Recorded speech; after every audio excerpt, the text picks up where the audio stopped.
It is 10 o'clock, and this is Fox 10 Talks. We have damage across the city, not just to talk about, but to show you as well. After all of last night's monsoon activity, and we got plenty of folks hopping on this morning from all over Arizona and many other places beyond as well. Like, take a look here at Matthew, who's joining us right now from Palm Springs. And then we have Louie, who's joining from just out in the Gila Valley, and a lot of folks here in the Metro Phoenix area. And Celeste, it's one of those mornings that we all have our own stories to tell about all that storm activity. Absolutely. Good morning, everyone. My goodness, what an evening it was. It really was. Did you guys get hammered? Oh, we got hammered. Okay. Yeah, we got lots of rain. We were actually up in the northeast part of the valley driving through the storm. Oh. And then I was on the 51, which that's a whole nother story. Yeah, it was pretty crazy, but we'll talk about it because maybe you had a significant amount of rain. Share with us in the chat. We'd love to hear from you. Yeah. By the way, here's what else is coming up. Oh, hold on. Here's what else is coming up today on FTT. We have a top doc in 15 minutes. He's got a big best-selling book on how to boost your brain's health. What are the supplements you're taking that maybe are helping you or maybe are not? Also, you'll see today fans going wild from Norway to Egypt for their favorite soccer teams, and KFC is bringing back a big favorite. But let's do this. Let's get right into the highlights here. Some of the video. This one, I just thought, when you watch, it happens so quickly. But this is video you're going to see when the winds start whipping around. The next thing you know, ready? Look at that, would you? I mean, the sparks are flying, and this was happening in a neighborhood. Thank you, Carla. 17th Avenue in Osborne, the lights were flashing. SRP and APS said as many as 12,000 people were without power. But man, they're so used to it. And like Glenn Campbell used to sing, I am a lineman for the county, or I'm a lineman for APS. Can we just say a quick thank you, Ron, to all of the linemen and women out there? Yes. Because you are hard at work during monsoon. Yeah, for sure. And then we have this video of the shed that goes flying. Look at this one right here. Look at that. Oh, my goodness. Oh, that might be the craziest video of them all today. I mean, that looks like something like a modern-day version out of The Wizard of Oz. Here it is one more time. There's a shed in the air right over that one guy's house. He's actually kind of lucky it didn't hit his house. Gosh. And then the next thing you know, it comes plowing right toward you. So we thank Jessica for sharing that video with us. This is the great thing. This is why we put that QR code up there. It's a chance for you if you say, oh, yeah, I better go check my Ring camera, or I know I took some good pictures, but wow, that one, just seeing it come right at you. I think we got one more here we can share as well. It's a nice backyard right there. This is a combination. Celeste, you sound kind of jealous. I'm thinking, why were we not invited to the barbecue? I know. Okay, but here's the haboob rolling into North Phoenix. And so we had Dylan with some pics. We had Becky in, I think she was out in Mesa where we got to see some of the oh, yeah, take a look at that. Nobody wants to see it, but it was happening over and over and over in a bunch of parking lots. And then out in Gilbert, Corin was actually at the airport, and you know what was going on.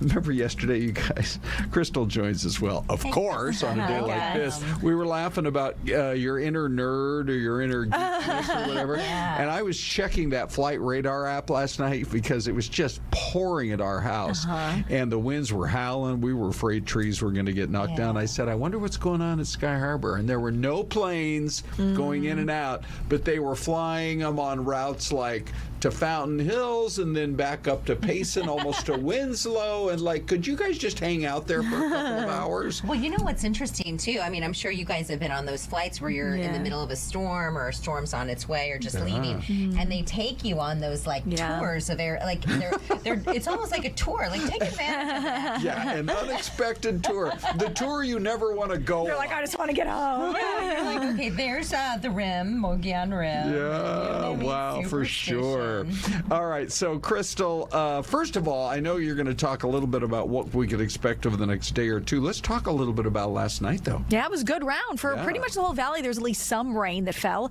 and then we had those gnarly winds across the valley as well. So we'll start with the Maricopa County Flood Control District numbers because they've got such a vast network of gauges. These are just some of the gauges. If I put every single one on the map, you wouldn't be able to see anything, so it'd get too congested. So I just pick and choose a few. Sure. But you could see that in that far east edge of the valley, like the eastern edge of that Gilbert Mesa area, the blue shading indicates areas of 1/2 inch to 1 inch of rain. And so we did see that one report of at least 9/10 of an inch, and that was right near the airport out there. And then you can see as you go into the mountains around Apache Junction, you've got 1/2 inch to 3/4 of an inch of rain. Now, actually, into the East Valley, Gilbert, Chandler, Mesa, mostly around anywhere from 1/10 to about 1/3 of an inch of rain. I can say at my house, it didn't rain a ton, but we did get some rain. And then, of course, we definitely got the dust as well. I live in the Gilbert, Chandler area.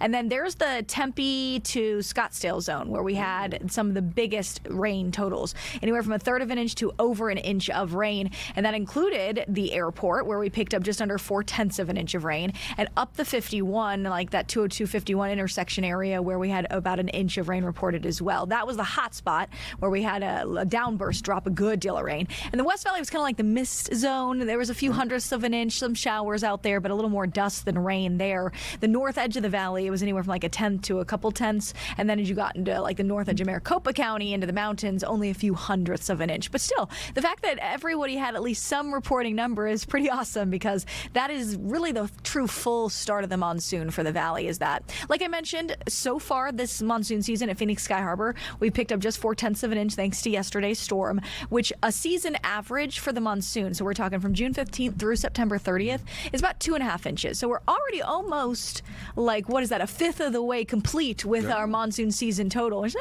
not bad considering we still have the rest of July and then 2 more months ahead of us.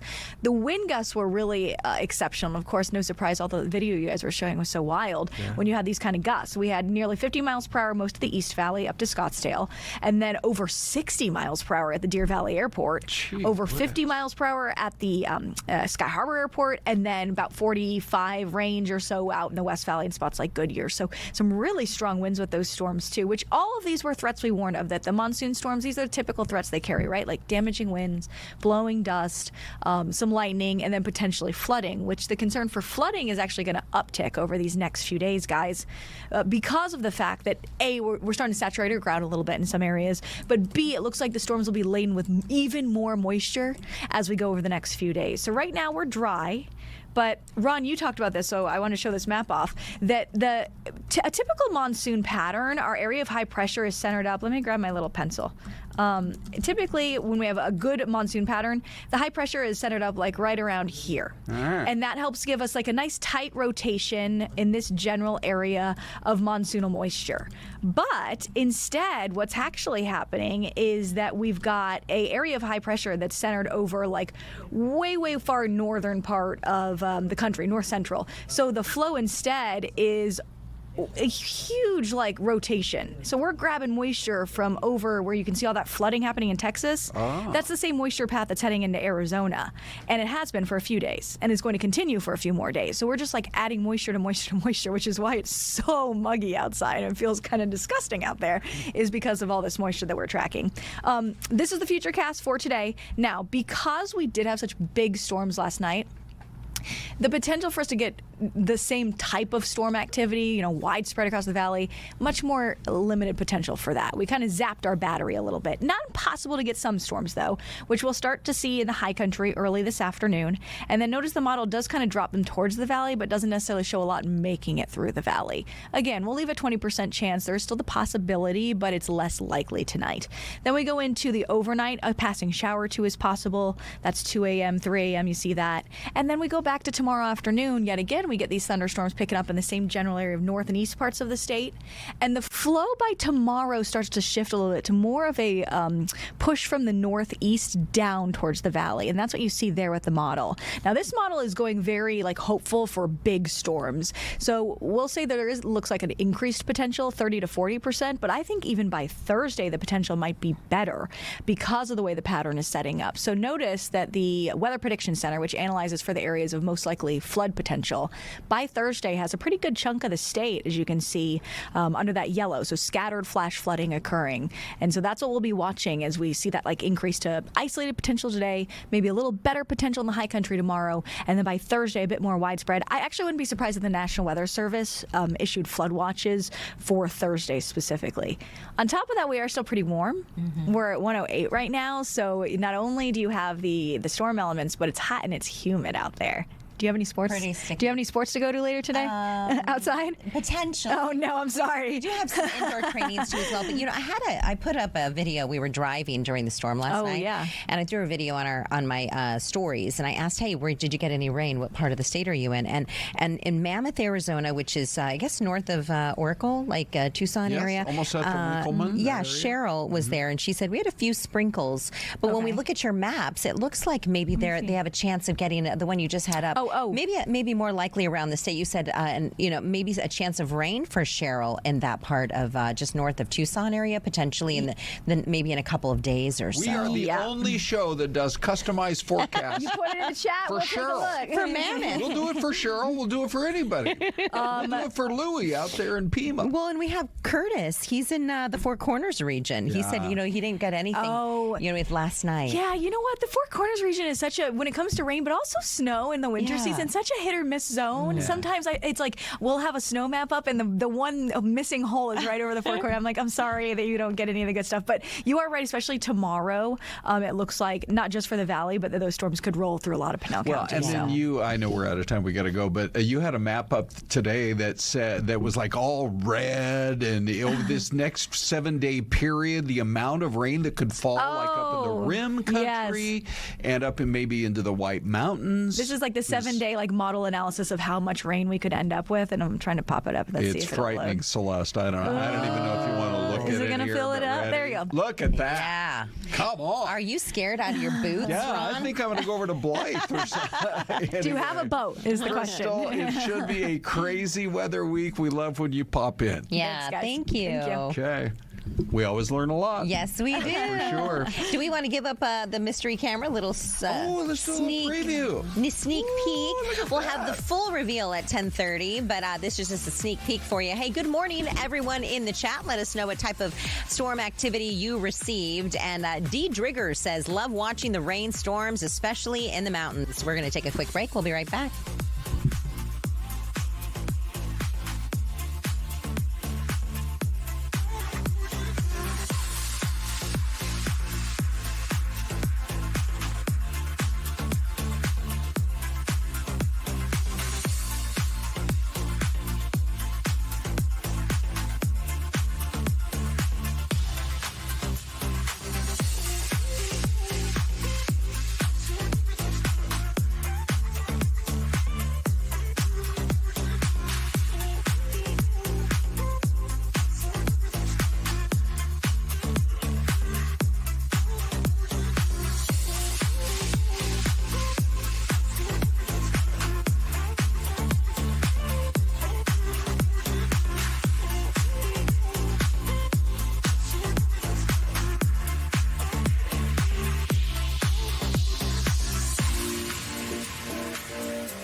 All right, there you go. That's your preview of the Mystery Cam. We do this now as a public service from Celeste and me to you.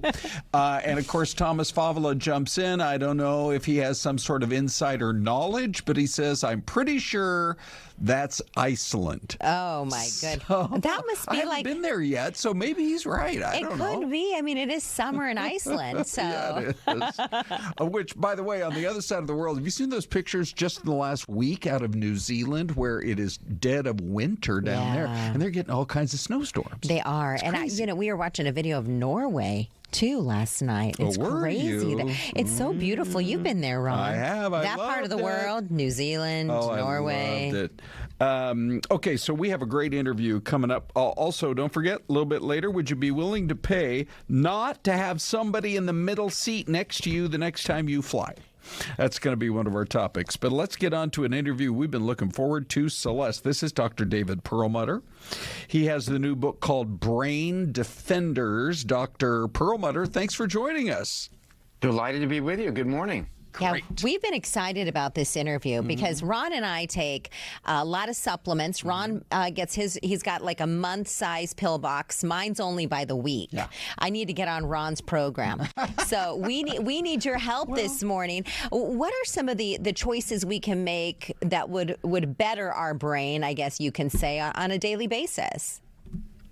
Well, supplements are what we take when we want to supplement or add to our diets. And there are some supplements certainly that are good for your brain. But I think it's really most important to get our nutrients as best we can from the foods that we eat. Certainly things like vitamin D, now that we have less exposure to the sun, very important. B complex, when people have elevated something called homocysteine, which is threatening to the brain, very important.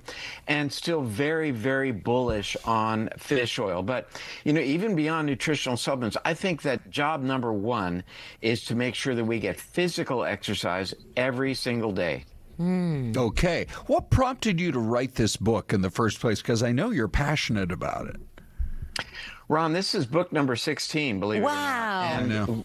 It's amazing. That's why he's got a good brain. I've been looking at not just how to treat brain diseases like Alzheimer's and Parkinson's for all of my professional career, but more importantly, what always resonated with me was let's prevent these issues in the first place. And, back when I started, there wasn't a journal called the Journal of Prevention of Alzheimer's. Can you imagine there's actually a journal dedicated to looking at those factors that increase risk? And that opens the door to us to be able to decrease risk. And that's what my life is all about right now, really giving out that information in terms of what we can do day to day in terms of each of our choices, like the foods we eat, the exercise we get or not, the quality and quantity of our sleep, for example. These are very, very important inroads to a healthier brain. And as it turns out, we now recognize that the ultimate arbiter, the ultimate architect of the brain is the brain's immune system. Who knew? And that's what this new book is all about. Yes, we've known that people who are socially connected, people who exercise, people who keep their blood sugars in check, have a lower risk for Alzheimer's, but we never knew why. Now that we understand the pivotal role of the brain's immune system being either supportive or being destructive, and how our lifestyle choices influence that decision, it really becomes a much more, a bigger reality for us, and really helps to encourage us to do the right things. Okay, sorry, Celeste. No, go ahead. The thought came right into my head here because we've had so many doctors on here talking about the importance of sleep, so I 100% buy into what you're saying. Do you have any tips? Here's me last night, Celeste. I wake up at the one time of night when you wake up at 4 a.m., yes, you do not want to wake up in the middle of the night at 2:45. No. Because then you're, I only have an hour, and then you toss and turn. Do you have any tried and true techniques that you have used or you've heard from patients who have used that can help people actually get a better night's sleep, whether it's as you start your night or when you wake up in the middle of the night? Take it away, Doc. Well, Ron, first let me just divert a little bit to how do we qualify or quantify our sleep. And, these days people can get a good understanding as to how long they're sleeping, and not just how the length of sleep, but what is the quality of that sleep by wearing a wearable device, whether it's an Oura Ring or a Whoop or an Apple Watch, whatever it may be. So we really live in a time that we're getting a much greater level of understanding about those metrics of sleep. For me, I really adhere to what's called a caffeine curfew, meaning I don't have caffeine. And I drink coffee every morning. I think it's good for me and I feel better. What can I say? But I never have caffeine after 2 p.m. I find that affects my sleep. For me, I don't do computer work or am I on the phone in the evening, whether it's the blue light or just the emotional excitement of things that I see on the phone or when I'm doing computer work. Those things are important for me. I also notice personally, and I think this varies person to person, that exercise for me is better performed in the morning. Some people it's better in the evening. The last thing I'll say that I think is really important is to, if it's possible, have your evening meal a little bit earlier. If you can create a 3-hour window from the time you last ate until then you go to sleep, I think that's really appropriate and helps a lot of people. So if we could back up a little bit, you mentioned exercise and how important that was to our brain health. What is it about exercise? What does it do to the brain? We know that it lifts endorphins and makes us happier and more joyful. And what does it do to the brain system? Celeste, it's a great question because that's kind of newer information as well. And as I talk about in the new book, Brain Defenders, we now look upon our muscles as being endocrine glands. I mean, who knew? Endocrine glands like the pituitary, the thyroid, the adrenals, they secrete chemicals that do things elsewhere in the body. Well, your muscles do the same thing. They secrete a variety of chemical products called myokines. Myo means muscle, kines means they move around. And several of these actually make their way to the brain and do good things. They improve the brain's metabolism, they encourage the growth of new brain cells, and actually shore up our synapses, which are the connections of one brain cell to the next. And this now helps us understand why it is that people who exercise regularly have a lower risk for Alzheimer's disease. And, Celeste, I think it's really important for your viewers to understand that here we are having this conversation in 2026, and as of this date, we still don't have any meaningful treatment for Alzheimer's disease, so we really have to double down on everything that we can do day by day to prevent that illness. And that said, these are the keys to the kingdom. Okay, let's talk about, we have this long list of things that we want to get to with you. I'm trying to be a little more consistent in taking magnesium. Yeah. What are I do find that it does help me get a better night's sleep, but my dreams are way weirder. Well, and is there a difference between a powdered, like I take OptiMag Neuro, is there a difference between a powder that magnesium and maybe a gummy and a pill? Sure, all about that. So magnesium, the give us the whole 411. Important. Okay. What really seems to matter is the type of magnesium. Magnesium is a salt. What is it bound to? And I think the most brain beneficial magnesium is called magnesium threonate. There's magnesium chloride, magnesium sulfate, and each of them is used for slightly different things. Magnesium sulfate helps more with bowel movements, for example, magnesium chloride as well. But the one you want to get brain-related is magnesium threonate, or oftentimes you will see it in combination. So the delivery form is interesting, but they're all pretty well absorbed. And I think that, traditionally humans have gotten their magnesium from magnesium-rich foods, meaning crops that have been grown in soil, where else could it come from, that has high levels of magnesium. These days, we're seeing more and more that the vegetables that we consume and grains are grown on magnesium-deficient soil. That creates a magnesium-deficient food that we might be eating, and explains why, by and large, we're seeing lower and lower levels of magnesium especially in Americans. So I think the idea of supplementing with a magnesium product really makes sense. And you're right. I think, Ron, you mentioned this, that it can help with sleep, may improve your dreams, and certainly can improve bowel movements as well. So I think it's reasonable to add in a magnesium as, again, one of the supplements that I think are very important. And also for brain health, because we know that magnesium is important for how the cellular membrane does its job in transmitting information. And, you know, as it relates to the neuron, the primary cell in the brain, that's obviously very important. Wow. I know. Would you like to take a moment to talk about your dreams, Ron, with the doctor? Well, here? I have some strange ones. I tell you, lie back on a couch. I know, right? That's another doctor. What's for your another hourly day. rate? Okay, so would you say that you are now where we stand right now in 2026? By the way, John in the chat just said he looked up the journal you were referencing, and it's a very cool site. Tell us that one again. The Journal of Prevention of Alzheimer's Disease. I mean, I have to say, Ron, that early on in my career, even mentioning the term preventing Alzheimer's disease was sort of laughed upon. And let me just segue to an interesting study that just appeared in that particular journal. And it was a study that followed over 1,000 individuals for a 12.7 year period of time, and found that those individuals who consumed one serving, just one per day, of what is called ultra-processed foods, that's the chips, the cookies, the breads, the flavored yogurts, etc., one serving was associated with a 13% increased risk of Alzheimer's. Those who consumed 10 or more servings a day, which is pretty common in America, where 60% of adults' calories come from these ultra-processed foods, their risk, 10 or more servings per day of Alzheimer's developing that disease, was 270% increase. Oh, gosh, so again, it's time that we change the narrative a little bit away from the notion of treatment to preventing the disease in the first place. And, you know, as we started out on our time today, diet is really one of the fundamentals. Oh, my gosh. Okay, 15 excellent minutes with you. We're going to keep you on speed dial because we want to keep learning from you. I know. We That's do for have sure. to wrap, but we had a ton of questions in our chat to get to with you, and we'll do that another time. It's great to meet you, Doctor. Yeah, for sure. Okay, Dr. Perlmutter, in the latest book, number 16, is Brain Defenders. Thank you, Doc.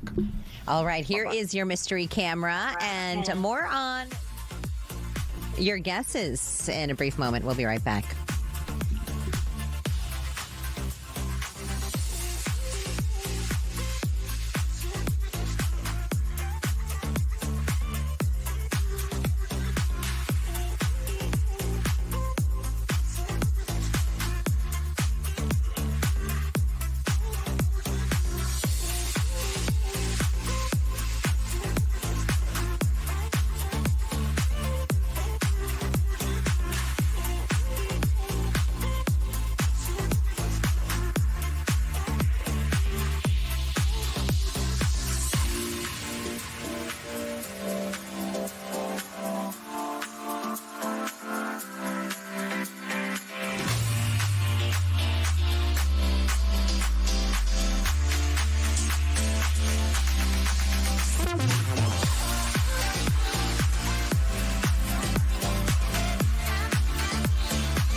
All right, we're busy visiting, and so now we need to focus on your guesses. And let's see, let's go backwards, Celeste. We'll start with Linda, who seconds ago said this is Missouri, and right before her next door neighbor, practically. I mean, she's in Thatcher, he's in Pima. Oh, wait, no, that's Brandon in Kentucky. Yeah. But let's see, Louis is the one who lives right next door, and he says, ladies and gentlemen, that is Virginia. I know. And Thomas Fabula says he thinks it's Michoacan. Like a Mexican city. Good. We also have a Utah from Deborah, and Louis Gonzalez says Virginia. Also Virginia from Thomas Brown. Okay. And Thomas says he likes pimento cheese. Yeah, So, and Thomas says Fry's has stopped the cheese balls. Now that is, in our business, that's a big story right there. that is breaking news. I hold on, Dave. You don't think that's a big deal? I stop everything, guys. That is breaking Stop news. the presses, as they used to say. I don't know if they say that anymore. So or not. where are you thinking, Ron? Where do you think this is? Let's go back and look. And you know what? Let's open Trenton's mic too. Trenton's Hey, guys. Hey, buddy. You said cheese balls. Yeah. That's right. We're all cheese balls. There he is. Trenton, by the way, out of 50 states, how many have you been to? Have you calculated? Oh. I got to put you in the 30-plus category. Yeah, I think 30 is a good 30 plus. Okay. Yeah. All right. This Not looks all like 50. Doesn't this look like a TV station or with those satellites Yeah, on it top? does. It sure So does. it's got to be a city big enough for a TV station. You know, and there's not a cloud in the sky. But the other Yeah. thing that's kind of creeping me out is there's like no pedestrians. Yeah. I don't even see a car going up and down the street. So I don't know. I don't know what's happening here, Celeste. I'm going to go with. There's a lot of people going Missouri and Tennessee in that part. Okay. You know? All right. I'll go Missouri. I'll go Oklahoma. Trenton, my friend. Illinois. Okay. We have Ooh. Illinois, a Missouri, Okay. and a what was the other one? Missouri? Oklahoma. Oklahoma. Yeah. Okay. Ready? Here she is, everybody, It with the is answer. Rock Island, Illinois. Ladies and gentlemen, here's your winner. All right. Thank you, Hey. Trenton. Yeah. Ding, ding, ding, Finally right for once. Okay, what was the name of the town? Is that Rock Island? Rock Island. So that's part of the Quad Cities. Yeah. So that's Rock Island TV station. Okay. Wow. Yeah, You know? I mean, what is it? Davenport, Bettendorf? Bettendorf. And- Is that in Norway? Bettendorf. Oh, we're going off the rails again. All right, so we're bringing Trenton on because there have been a lot of developments over the last, I guess, really basically, Trenton, considering everything that's been going on in the last 2 hours Yes. in Washington. What a roller coaster. So we were locked in this morning with the recent post on True Social from the president that the United States would be the guardians of the Strait. We're talking about the Strait of Hormuz, of course, and the ongoing conflict with the U.S. and Iran. U.S. CENTCOM has been launching new attacks since last night, which they're on the clock difference, so it was during the day there. Haven't really stopped, and the president increasing his rhetoric. And then also in that same post said that there would be a 20% fee on all commercial goods leaving the Strait, which I think kind of caught a lot of people off guard, especially our allies, when Iran had said that they were going to charge a 10%. So why would that be there? Now, the president having a press conference with the prime minister of Iraq in the White House just a few minutes ago and walked a little bit of that back, and we have that bite. I was wondering if you could explain your changing thinking on the Strait of Hormuz, applying a 20% fee. How did you get to the decision you just announced? So when I put that out yesterday, because we've been doing that for many, many years, it was never fair to me that we would be guarding the Strait when we basically don't take anything. We don't need the oil at all. And it wasn't important for us, but it was important for allies. It was important for people that we get along with very well, including the major Gulf state countries. So I put it out yesterday. I thought it was good. I was called by different people, different countries, kings and emirs and all of the people that we all know and we all love. And they've been very strong partners. And they said, we'd love to do it a different way. We'd love to invest in the United States with billions and billions of dollars. Ah, okay. So the Interesting. headline, Trenton, what I had seen, because we have 14 monitors in our newsroom, was that he called off the 20% fee, which did have a lot of people in that part of the world and around the world saying, "Well, why?" Yeah, I mean, the whole argument has been we have to keep it. This is a these are free international waters. Right, exactly. So we don't know exactly who called him, but somebody changed his mind. Yeah, well, he did allude a little bit later that it was all the Gulf states had called. It was Bahrain, it was Saudi Arabia, Jordan. They called quite furious that, hey, we need to have our goods be able to leave the Strait to go to our partners around the world. And the president, in his own words, you heard just there that his part of the compromise with dropping that would be to get investments in the United States for millions of dollars. So we'll see how that kind of plays out. I mean, the roller coaster just where we're on, we're off, we're on, we're off.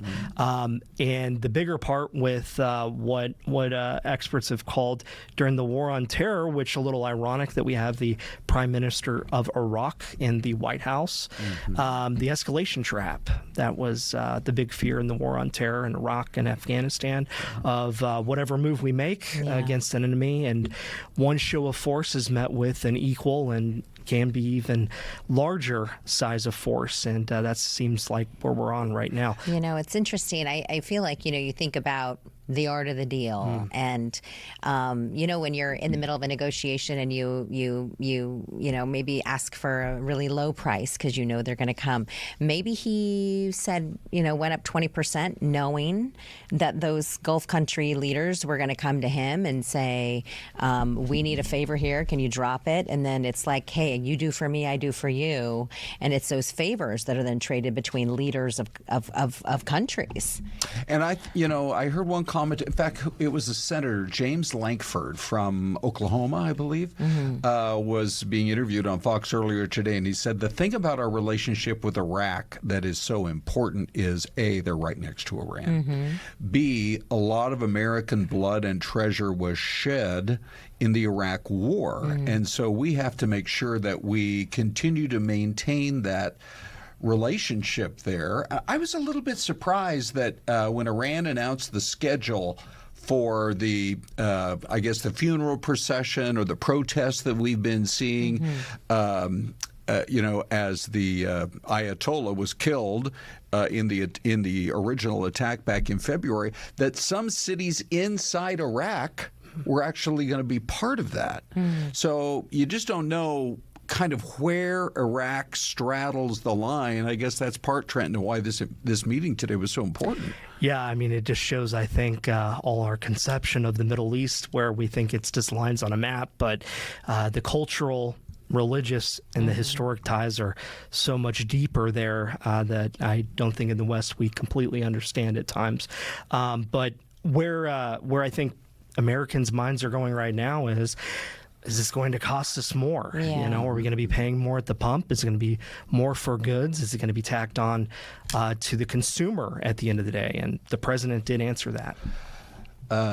So, all right, we have that. We also have these videos. Trent and I were talking about the Sea Drone. If you haven't seen this video yet, this is interesting because they have a camera on the drone right as it's about to attack an Iraqi site. Wow. Right there along the coastline, Trenton. This is incredible. Now, this is the Corsair unmanned surface vessel. And the military actually had deployed these prior with the war in Iran, if you will, when we had the Apache helicopter go down and there were the two pilots that were stuck at sea. This unmanned weapon system actually picked up the two pilots, the Apache craft, and hightailed it out of there and got them out safely. So it can both be used offensively and in a rescue mission as well. And this is the first offensive use of this drone that we've seen video of, and pretty incredible there where it hit this maintenance facility on the coast. And the capacity of the explosives that it can have, 1,000 pounds worth of explosives inside. I mean, how military has changed. The military attacks have changed over time. It's wild. We can watch it as it's heading towards its target. Yes, and just taking the humans out of the loop because these drones in particular are controlled to an extent by human beings, but it's also artificial intelligence where they're able to make those real-time decisions. So there's not a delay in what they can do. Such a good point. Can you imagine? I mean, you go back to like World War II, for example. That would have been frogmen putting their lives on the line to try to sneak into an area in the middle of the night, and plant explosives and get out of there. Now it's all done by. You're Very right, different. Celeste. Warfare in the next 5 years is going to change so much. Hey, let's look at our poll question. We'll bring Big D into the conversation here. Big D. So, how should the U.S. respond? Increase military presence, force that waterway to stay open, work with our partners in that part of the world diplomatically. Let's figure out a way to get this done, and still wait to see if anybody likes that third option. Wait for the allies to join. The president, a part of his 20% frustration was he couldn't get these other European countries who rely on that oil to either join military forces or pay for it. All right, let's take a look at your YouTube numbers here. How should the U.S. respond to the shipping halt in the Strait of Hormuz? 1.2 thousand votes in the last hour. So a lot of people talking about this one. Right now, 50% of you say increase military presence to force the waterway open. 47%, so fairly split on this issue, says focus on diplomatic de-escalation and ceasefire talks. Okay, so Dave has been, I'm sure, looking when we get 1,000+ votes. Plenty of people have opinions. What are you seeing, bud? So many good comments on fox10phoenix.com/poll as well as on YouTube. Eric PT says diplomacy. We tried 4 times. It's not going anywhere. This is a great username. Stony McDoobie 5270 says we never should have started a war in the first place. And finally, Deanna Dempsey 9269 says I'm 56 years old. I remember when the current religious regime took over. I remember Iran being free with no oppression. I also remember them saying they will destroy us. The only thing this regime understands is power. Talks are not going to do anything. The Iranian people are held hostage by their leaders. They know the U.S. does not want to have their deaths as collateral damage. It's time the people rose up and fought for their own freedom. Really interesting comments. Keep them coming, guys. Yeah. Okay. Really good points there, too. Big D, thank you. Now, Trenton's going to hang out with us for a minute. Dave, too. We got a couple of very interesting stories we're going to chat about them with. We're also going to show you what's been going on in the streets from Cairo, Egypt to Oslo, Norway, as they celebrate their team. It is so exciting. We're going to take a quick break. We'll be right back.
Go.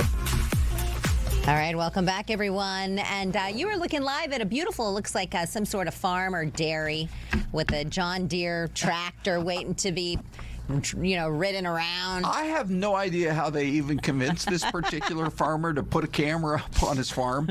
But I remember we took it once last year. Michigan, Cadillac, Michigan. Oh, it's in Michigan. Yeah. I remember once we took it in the winter, and it was all snowy, and the guy was trudging through the snow. And I wonder if he knows he's on one of the most popular streaming shows in America. Oh, I wonder. Probably doesn't even Maybe realize. we found the farmer who wants a wife. Yes, Trenton. One-way link up. He needs somebody, a wife, to help him fill those raised garden beds he's got there on the right. Some of that propane. So Celeste and I, Trenton, we were talking about yesterday things that, in a way, we were sort of bragging about stuff we have that's old that we still use. I don't even remember, Celeste, how we got on the topic originally, but you were pointing out that you had a bunch of clothes in your closet that go all the way back to 2010. Yeah, even maybe before, or jewelry. And you were talking about how you have ties I from have ties that go from the 70s. I remember when Corey McCloskey was on the morning show, and he said, if you want a good deal on ties, you go to Ross Dress for Less. They got them for $9. Yeah. I wouldn't be surprised if, and that was probably 15 years ago. Well, and sometimes you find great stuff on clearance. I found a dress one time at Ross for $5.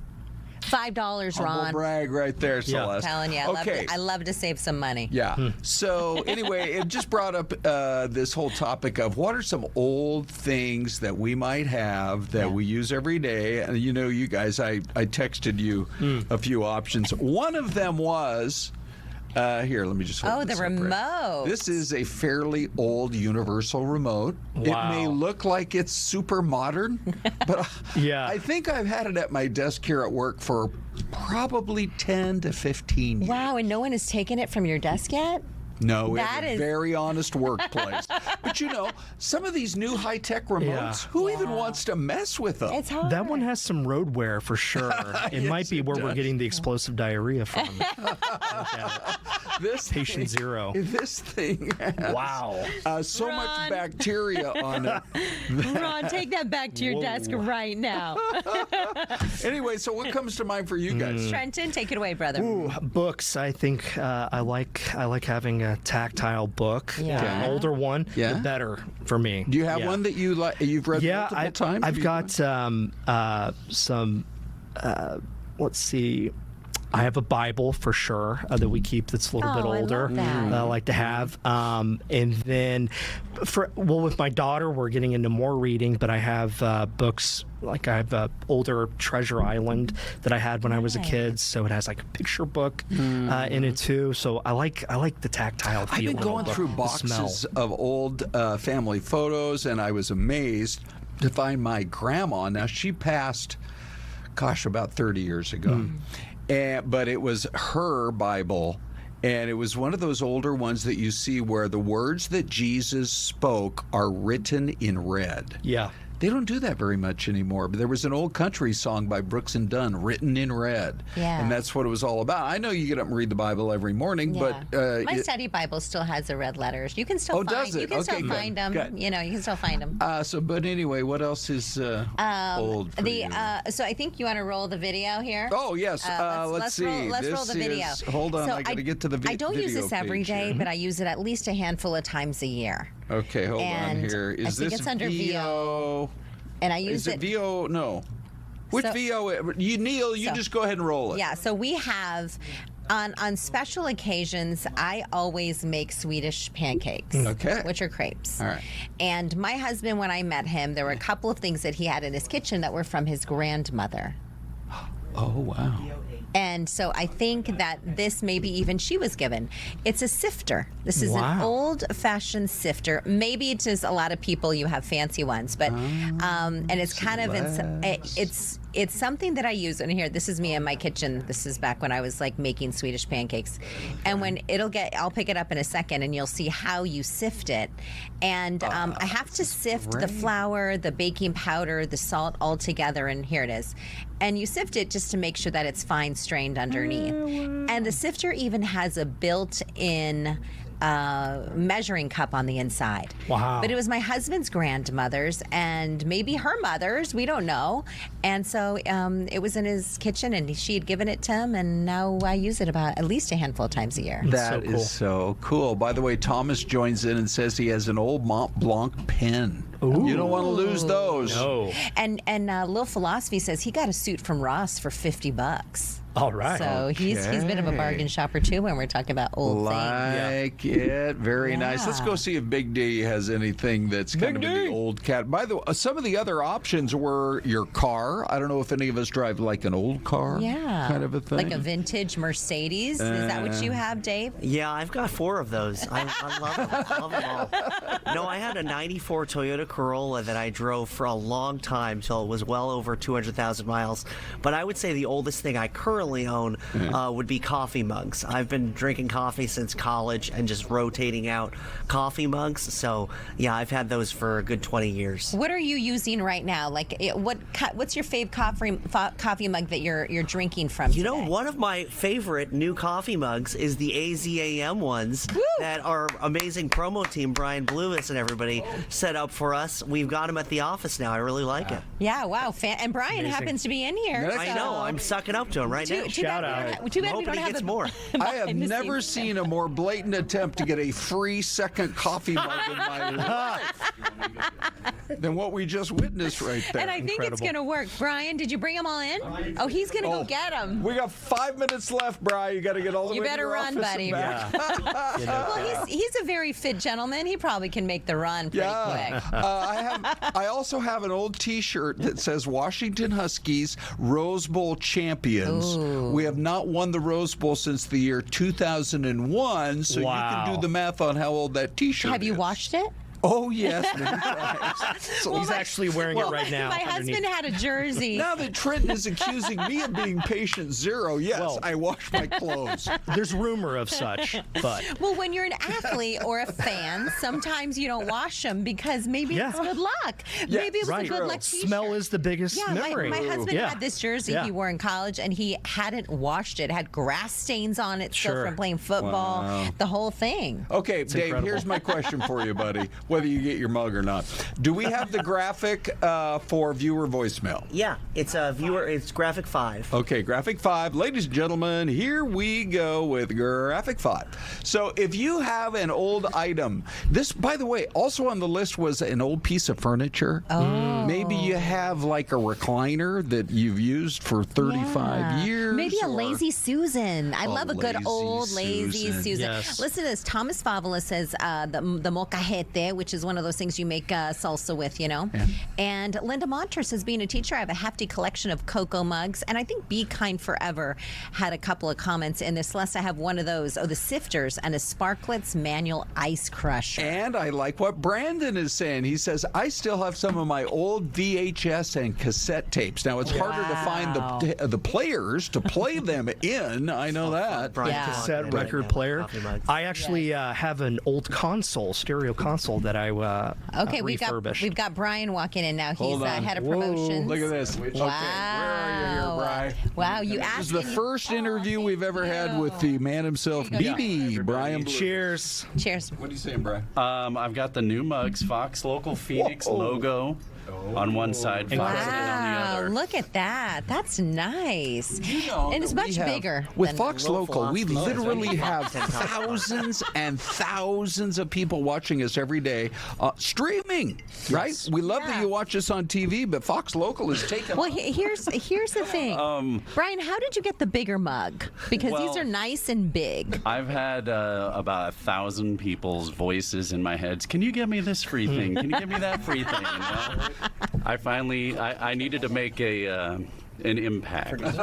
So I went bigger. Well, you know, bigger is The better. shirts are better. Yeah. Everything's better now. Oh, the man behind the shirts. yeah, for all of you who got the Let Fox us know shirts. if you ever find any more. Okay, Yes. you'll get your shirts soon. Okay. No matter how much they make, they always want freebies. Give me high five. Nice work on the mugs, buddy. Amazing. So we've had mugs, but these are actually bigger mugs. So because the mugs were kind of small. Yeah. I don't They think were- there is too big for Brian. I think you're right. Yeah. You guys, there's an important announcement. announcement we need to make here. If you are ready, today is the mail-in deadline. Hold on. Oh, no, do I have to go down that alley, Ron? This is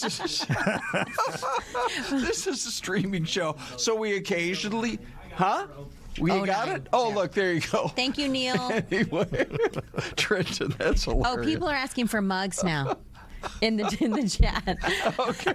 Okay. Well, Anyway, Ron it's mailing gathered. deadline day. Did you fill out your ballot, but you haven't mailed it in? Got to get it done today. Otherwise, you're going to have to do the Dropbox thing and blah, blah, blah. So get it in the mail today. That's number one. Now, there's a reason we're talking about this, and I'm going to try to punch up this other graphic, too. Which one, Neil says? This is going to be our primary preview. I'm showing it as Graphics 3.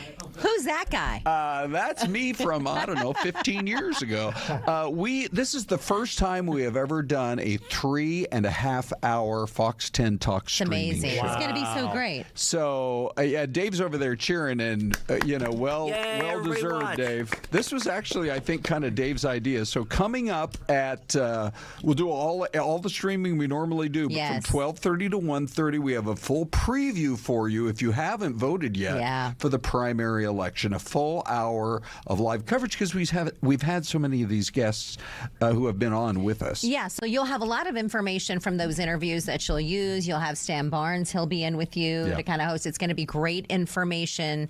And let's drop the viewer voicemail one more time, Okay, Ron, if you don't mind. voicemail. So if you do have something old that you use every day or that you like or it's sentimental to you, share with us. Give us a call, 602-262-0428. Ron and I and Trenton, the whole gang, Neil, Dave, everybody. We love to hear from you guys. Oh, yeah. We do. And get to, read your emails, and, we just love it. One last thing. Let me see if I can squeeze it in, because we did sort of promise it. This is what it's looking like in Oh, hold on. I'm trying to go to VO10 if we still have it. Oslo, Norway. Or I'll even accept VO11, which is Cairo, Egypt. Do you see either one of those there, Neil? Here we go. Oh, this is Cairo. This is the welcome home to their soccer team. And the thing is, I just love that you have countries. Do we have Norway as well? I just love that they're celebrating their teams. Even though they didn't win the whole thing, they're just so proud of them. And by the way, there's downtown Oslo. Oh, my goodness. Thank you all for watching, by the way. Ty and Anita are taking over right now. Don't forget, Ron's on at 12:30, or else. We'll be right back.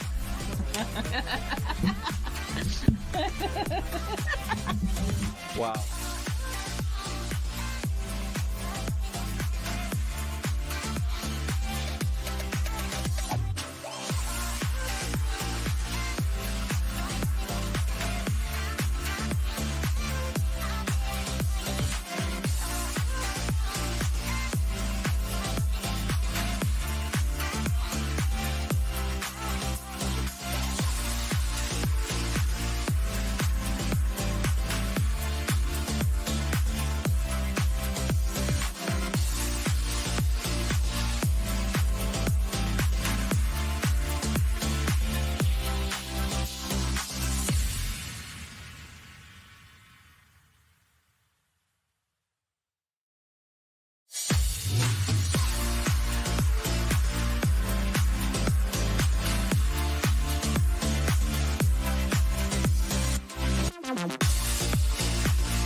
What's the 3-shot?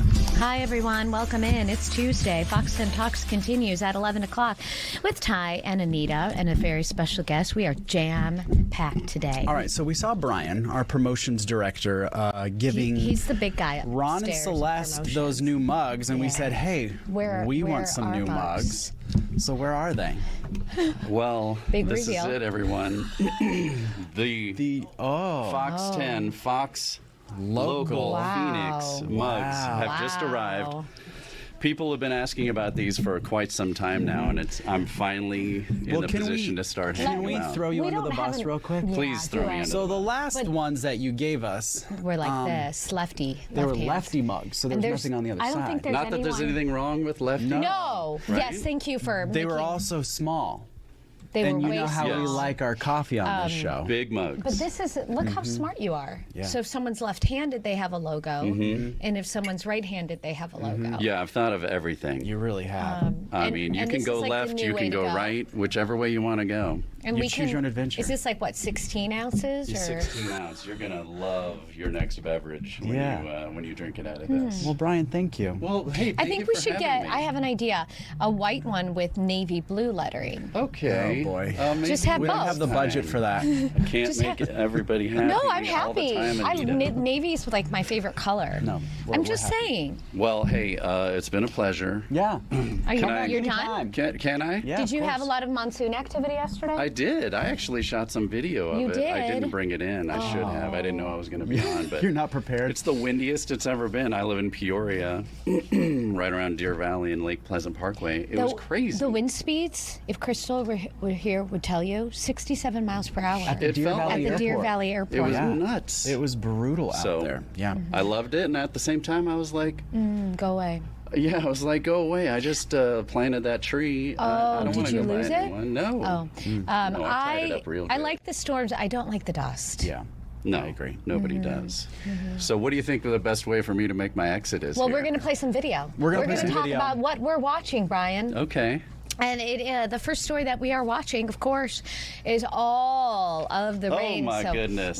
2 nights in a row, dust casting an ominous scene over the valley, lowering visibility. This is video Avondale, if I'm not mistaken. Well, we had multiple videos that were coming in. We had a ton of viewer videos, which, by the way, we love when the viewers send us videos because obviously you guys are our eyes and ears out there whenever we have inclement weather. So we love to see your videos. If you're able to shoot them safely and send them in, we love to see it. But this is what it looked like on the highways. Wow. And then this is kind of the scene a lot of folks are waking up to. Unfortunately, we have a ton of trees down across the valley. But this is one of the biggest kind of storms that we have seen so far this monsoon. We right? had power poles down. Look at the swimming pool right there. I think that one is in Queen Creek. Our viewer Tim sending that in. And then we had someone send in video. I think that should be coming up next. This is it. Watch this. The power lines just watch snap. this. The power poles snap. The power lines go down. You can see the Look. big spark. Yeah. It's coming. Wait for it. Wait for it. There it is. Wow. Look at that. Isn't that wild? And you see that car like slam on their brakes like, oh man. And then this, our drone pilot found this earlier this morning at kind of one of those mobile home parks. I believe this is in, Glendale. That's where Danielle was. And you can see all that damage from those. It just gives you an indication of how windy it was last night. SRP and APS said at one point they had 12,000 customers across the valley without power. You were one of them. Yeah. You didn't have was power out for from how long? 8 last night until 4 o'clock this morning. That's rough. So if I seem tired, guess what? You're tired. I am. Yeah. It was brutal last night. And we'll talk about this in what you're reading as well, but there's a new scale that ASU launched. And so basically they can talk a little bit about the dust storm. This is what we're talking about, the dust storm, sorry. But they look at the scale and now they have like a 1 through 5 as to how bad it is. They're not able to rate it, as you see right there, until after the dust storm, but this helps them, have a better gauge as to what's happening. And then also they're able to contact ADOT. Then ADOT will automatically lower the speed limit on certain highways and freeways so that it's not as dangerous. Yeah, we were talking to one of the individuals that's kind of spearheaded all of this. There's multiple sensors kind of all around the valley. So it kind of measures how much dust is in the air at any given time. And then from that, they will then go ahead and determine what scale it was. So that video you just saw with that airplane kind of taking over, that was earlier this month. That was a Category 3 dust storm, and I think he said last night we were only like 2. Sundays was a 5, if I'm not mistaken. No, I don't think we've hit a 5 I yet. thought we hit. Okay, Not then yet. I was out of town. Sorry. Yeah. But we were looking at the Sky Harbor video, and I know that Ron mentioned this morning he was tracking that there was. Were they not letting planes land? No, they were basically a ground stop at Phoenix Sky Harbor last night. So a lot of those individuals, especially they were coming in to land, there was a ton of diversions. I saw some to Las Vegas. I saw some to Albuquerque. They were just kind of trying to find some other airports within the desert Southwest to land safely, just because this is what it looked like last night. I mean, this storm really popped up right over that Phoenix Sky Harbor airport before moving its way into the downtown Phoenix and central Phoenix area. So obviously the airport was impacted as well. So yeah. Okay, so keep in mind, even though things are cooling down just a little bit, we've got the rain, the dust coming in, but it's still hot. And unfortunately, yesterday we had a rescue with the hikers. We should have video of that, you guys. If not, there we go. This is Camelback Mountain. This is noon, which is pretty much like the heat of the day. Hiker ran out of water about 3/4 up the trail. The rule of thumb is once you're halfway done with your water supply, you have to start heading down.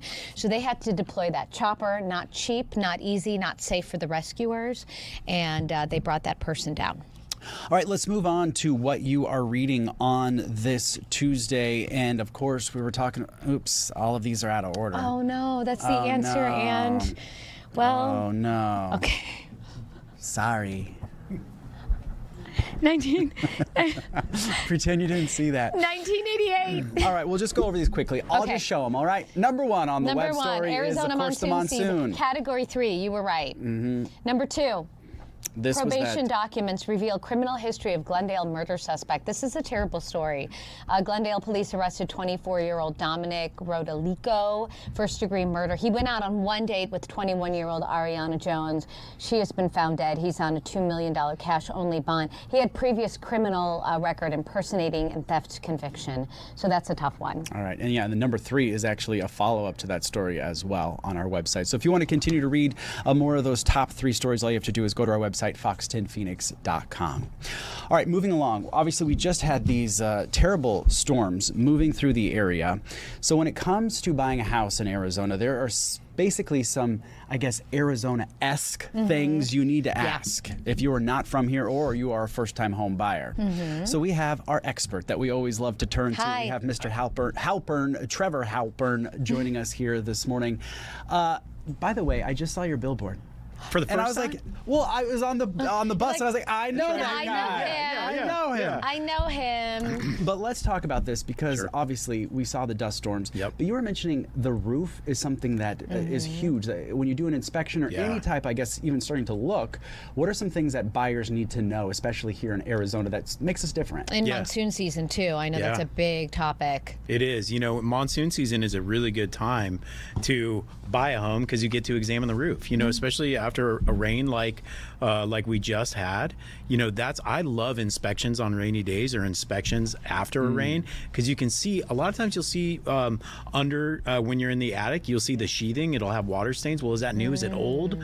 You know, so you get to see the condition of the roof like real time. But if we didn't have a rain, you can look at what we call granular loss on the roof, especially if it's if you look at the shingles on a roof, it almost is like rough sandpaper. You can look at it and you can see, like, is there 100% of the granules on there?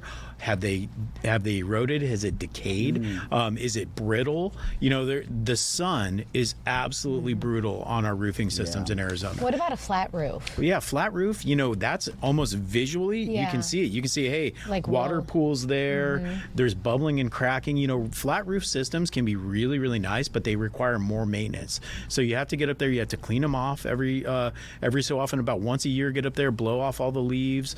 If you're seeing bubbling, cracking, peeling, you can apply an elastomeric over it to elongate the life of it. But we here in Phoenix specifically get to see how heat and how that sunlight and that UV directly impacts roofing systems. Let's talk, obviously, another huge one here in Arizona in the summer are the air conditioning units. Yeah. That's another huge one that buyers need to be looking out for. Yeah, as a buyer, you know, when it's 110 out and you're out looking at houses, it's real easy to walk in home and be like, no, it works well, or yeah, not. it doesn't work or not. And me as a buyer's agent, one of my things, and sellers, you know, don't get mad at me for this, but I like to go in and crank the air down a couple degrees when we're there. Just to make sure. Yes, if it's set at 78 or it's set at 80, I'm going to crank it down 3 or 4 degrees. We're going to be there 10, 12, 15, 20 minutes, 30 minutes. Has it moved? Is it having an effect? Are we feeling cool air coming out of the vents? And then obviously when I leave, I'm gonna put it back up. But for 10 or 15 minutes, let's see if this thing does have an effect. Is it cooling the home? Also, you could see are there hot spots. We may be nice and comfortable in the kitchen, in the living room, and then you go into one of the bedrooms and it's hot. Well, what is that? Is it getting western sunlight? Is there a lack of insulation? Are the air vents closed? Is there an issue with the ductwork? Why are there hot spots in a home? So when it's really hot and you're looking at homes, it gives you the ability to really see whether that home and that AC is functioning properly. What about swimming pools? So we recently discovered as we were resurfacing that we had a leak. We've had our house forever, so this has probably been like festering for years and years and years, but it's really tough unless you're going to I guess start digging things up to know how old that plumbing really is or if it is leaking, because most of it's underground and you don't necessarily even know where it is. How, you know, let's say you're moving from Illinois, this is your first swimming pool, your first in-ground swimming pool. How do you know if it's been kept up, if it's going to cost you a lot of money in the season? Yeah, great question. You know, swimming pools are one of those where unless you've lived there, it's kind of hard to know whether there's a leak. You know, what we can do is do a full swimming pool inspection. So you get an inspector out there to look at, visually look at the coping, look at all of the tiles. Can you visually see things leaking? When no water is running in the home, they go out and they look at the water main, and if the meter is moving, you know you may have a leak and it may be the pool. Joe, we have to take a quick break. Sure. Stay with us. We'll finish this conversation, but we kind of already screwed this up. Not really. Maybe people are just joining us. Oh, that's not the right button either. I don't know where That's what's coming up, though, you guys, in the next segment. Quick. What year was it? Quick. Okay. Bye.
is Die Hard. When was it released? We have some amazing viewers who are guessing 1901. Thank you for that. 1876, because we did accidentally unveil that. 1988, says Linda. Linda, were you cheating, Linda? All right. I did, because So I what guessed year was it? 1988. Here we go. Oh. You guys. It is Graphics 4. I'm pushing Graphics 4. That's what he's pushing. Okay, you know what? It was 1988. It's 1988, and now our where's guest, our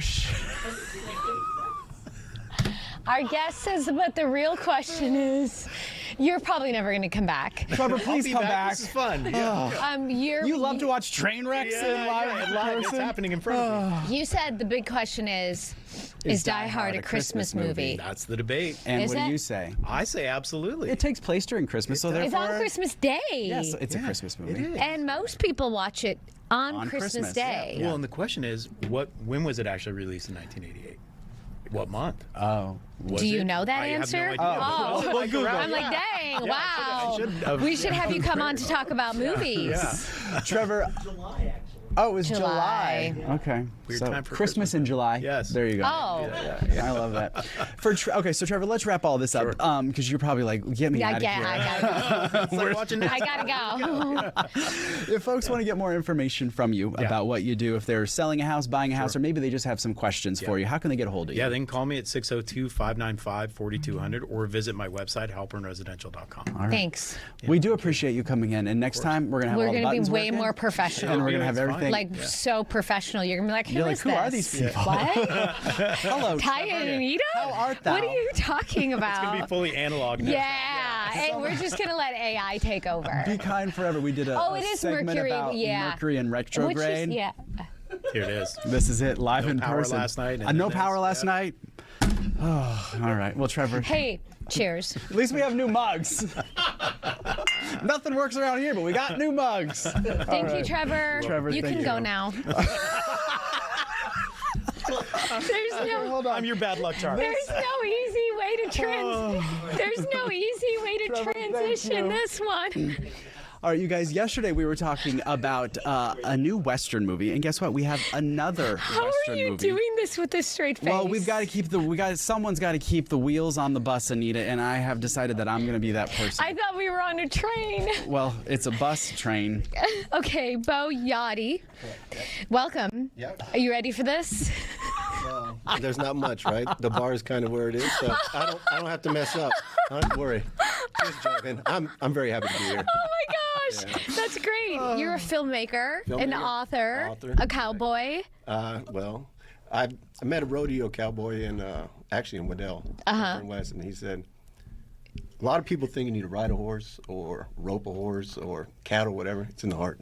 So being a cowboy is doing what's right, living basically the cowboy way. I like that. I like Old that John too. Wayne movies. Yeah. You watch a John Wayne movie, Okay. you know what a cowboy Then is. we're all cowboys here. You are. I love this. You're getting through what you're going through right now. Yeah, right? Thank you. Amen. Thank you. So, Bo, tell us a little bit about this film that you created. This one that's playing right now, that is Snake Resort. Oh, no, sorry, that's Big Cat Trail. That's Well, how many do you have, first many, of all? yeah. 7. You have 7? 7 here in Arizona, yeah. Oh, wow. Yeah. I start with the premise as in like the book, and a lot of people write outlines for scripts, but I like to write the novel first and then go into making the film. It just, you can weed things out and you can create more. And independent realm, you don't have the $2 million budget, you don't have Spielberg coming in, so it's actually a little beneficial because you have to think. And I'm a big fan of those old movies where the 80s, like the creature features, and there's no special effects really. You know, you had to come up with stuff like Jaws. Yeah. So let's rewind then. And when did you write your first book? And what, I guess, where'd you grow up and how'd you get to the point where you're like, I'm going to write Westerns? Yeah. Because technically not a cowboy, you said, so. I don't have a ranch. Right, yeah. Like, I want one. I'm on a buffalo ranch. oh, actually. that would be fun. Real quick, did you see the that Buffalo video? Did you see the Buffalo I video? did. That got attacked. That Isn't poor that man. wild? Then the crazy thing was he was actually respecting the distance initially, and that right, I so- understand sometimes I'm angry too. That happens. You're not going to hit us, right? No. Okay. Well, watch out, Bo. Yeah, that's right. Ty, maybe. You're a know. guest here. Yeah. All right, so talk about this first, because this is your wait, newest sorry. one? Yeah, this is my newest one. Dead Man's Trace is. Hold it up real quick so folks can see it right there. Yeah. Dead Man's Trace is about basically he's on his last retirement gunslinger, but the best ever. If you need something done, you'd call this guy. And he goes in for his last job, really, yeah. Last bad guy he's going to kill. Oh. And he's getting up in age, so they get the better hand of him. And he requires the townspeople to help him catch the bad guys. So Pretty cool. Yeah. What's your first book? First book ever was Revenge of Grant Lee, And which how was long ago another was- Western. That was 2015. Uh-huh. Yeah. And how'd you get started writing books about Westerns and history? I wrote my first book when I was 6. Oh, wow. So I've always had that in mind. It always my mind doesn't stop when I get an idea. Well, that's what I was going to ask you is where do you kind of get some of these ideas? Where does your creativity come from or I guess your inspiration come from? Usually it happens in the gym. Really? Yeah. It just Lifting or brain's running or what's like where's this coming both. from? I do both, yeah. So, but it does seem like it happens more doing some kind of running or cardio event. Whereas lifting, you're more focused on the weight. Yeah, you're You'll more get crushed. focused on that. Yeah, You don't want to hurt exactly. yourself. Yeah. That's true. That's so true. Yeah. Okay, so let's talk about the new movie then. The new movie will be Dead Man's Trace. Okay. So we're going through pre-production right now, which is finding the locations. What about casting? Oh, casting, yeah. Do you- You guys are hired. What could we be? We're going to be the Cowboys. funny. Yeah. No. Cowboys. No, she could be like Can I be the bartender? can- I'm going to be the bartender. You can be the bartender. And what are you going to be? Ty can The be pastor, the Wait, priest. no. Ty has you to have run the bar. Like in the old days, you got to go, you know.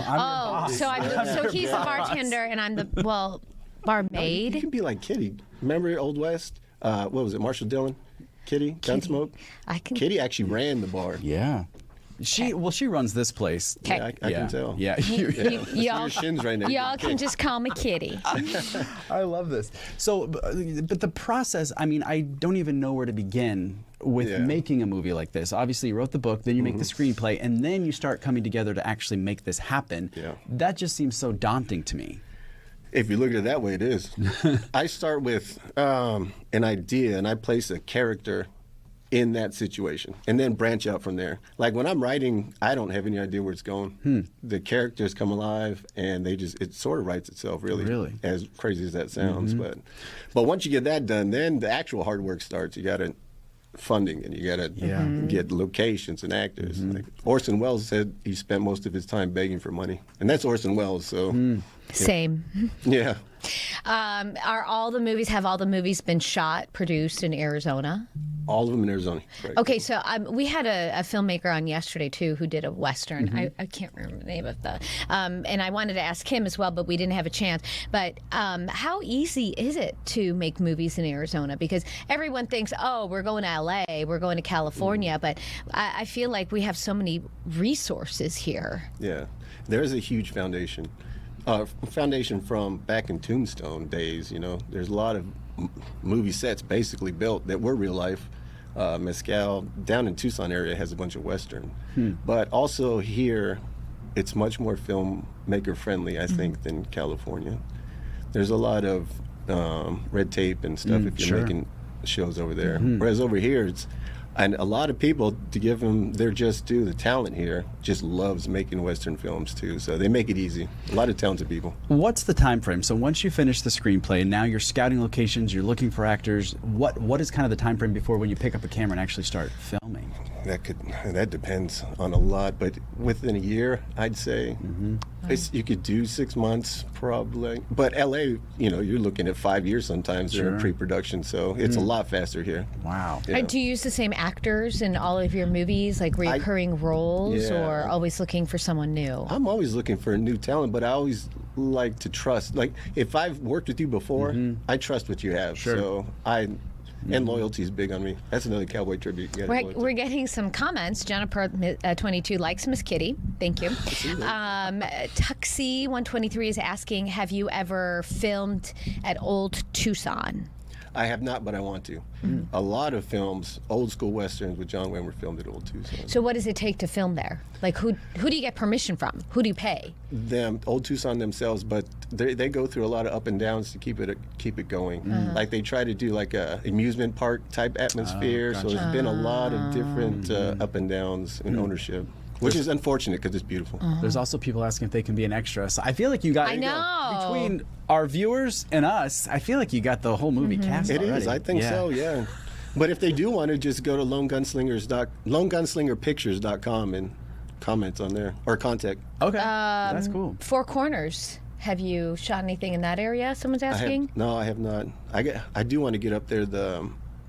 The prototypical Western it's neat. The Valley, Monument Valley. Yeah.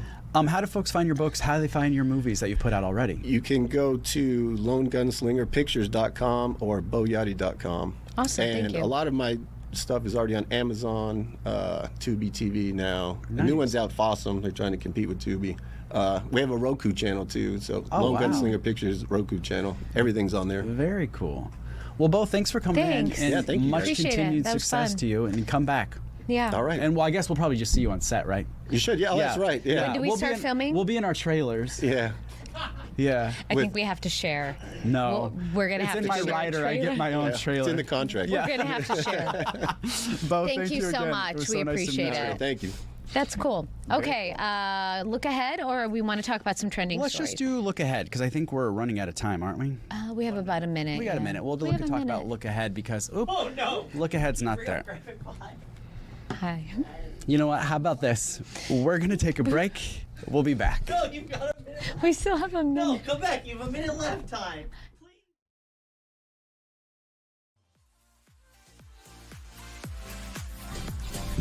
We still have 45 seconds, so Dave Taylor is still here. We will not give up on you folks. Even though the buttons sometimes don't work, we are all about the conversation and the information. We appreciate Ty Brennan walking out of here with his coffee mug. We appreciate Anita Roman. It's been oh good. Here, let's put on Anita's mics. Anita's mics on. So we've got the Dave and Anita show for the next 20 seconds, and then we've got the amazingly talented Ron Hoon and Desiree Fluellen. No, Anita, don't go. We've got 20 seconds. And then remember, we're also streaming from 12:30 to what? Don't walk in front of the camera. For our election preview. It'll be a blast. Stay with us, guys. Bye.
Well, we've been watching our streaming numbers explode after Big D made his appearance moments ago. Ron and I saw that. We said, "Oh, Ron, we're done. We're done." Yes. That's it. Where's my Big D button here? I was going to cut away to him, but I don't even see my Big D button. That's because he has requested to be on set only from now on. So we're done, Danielle. Just gonna take over. Remember when his head was more like this?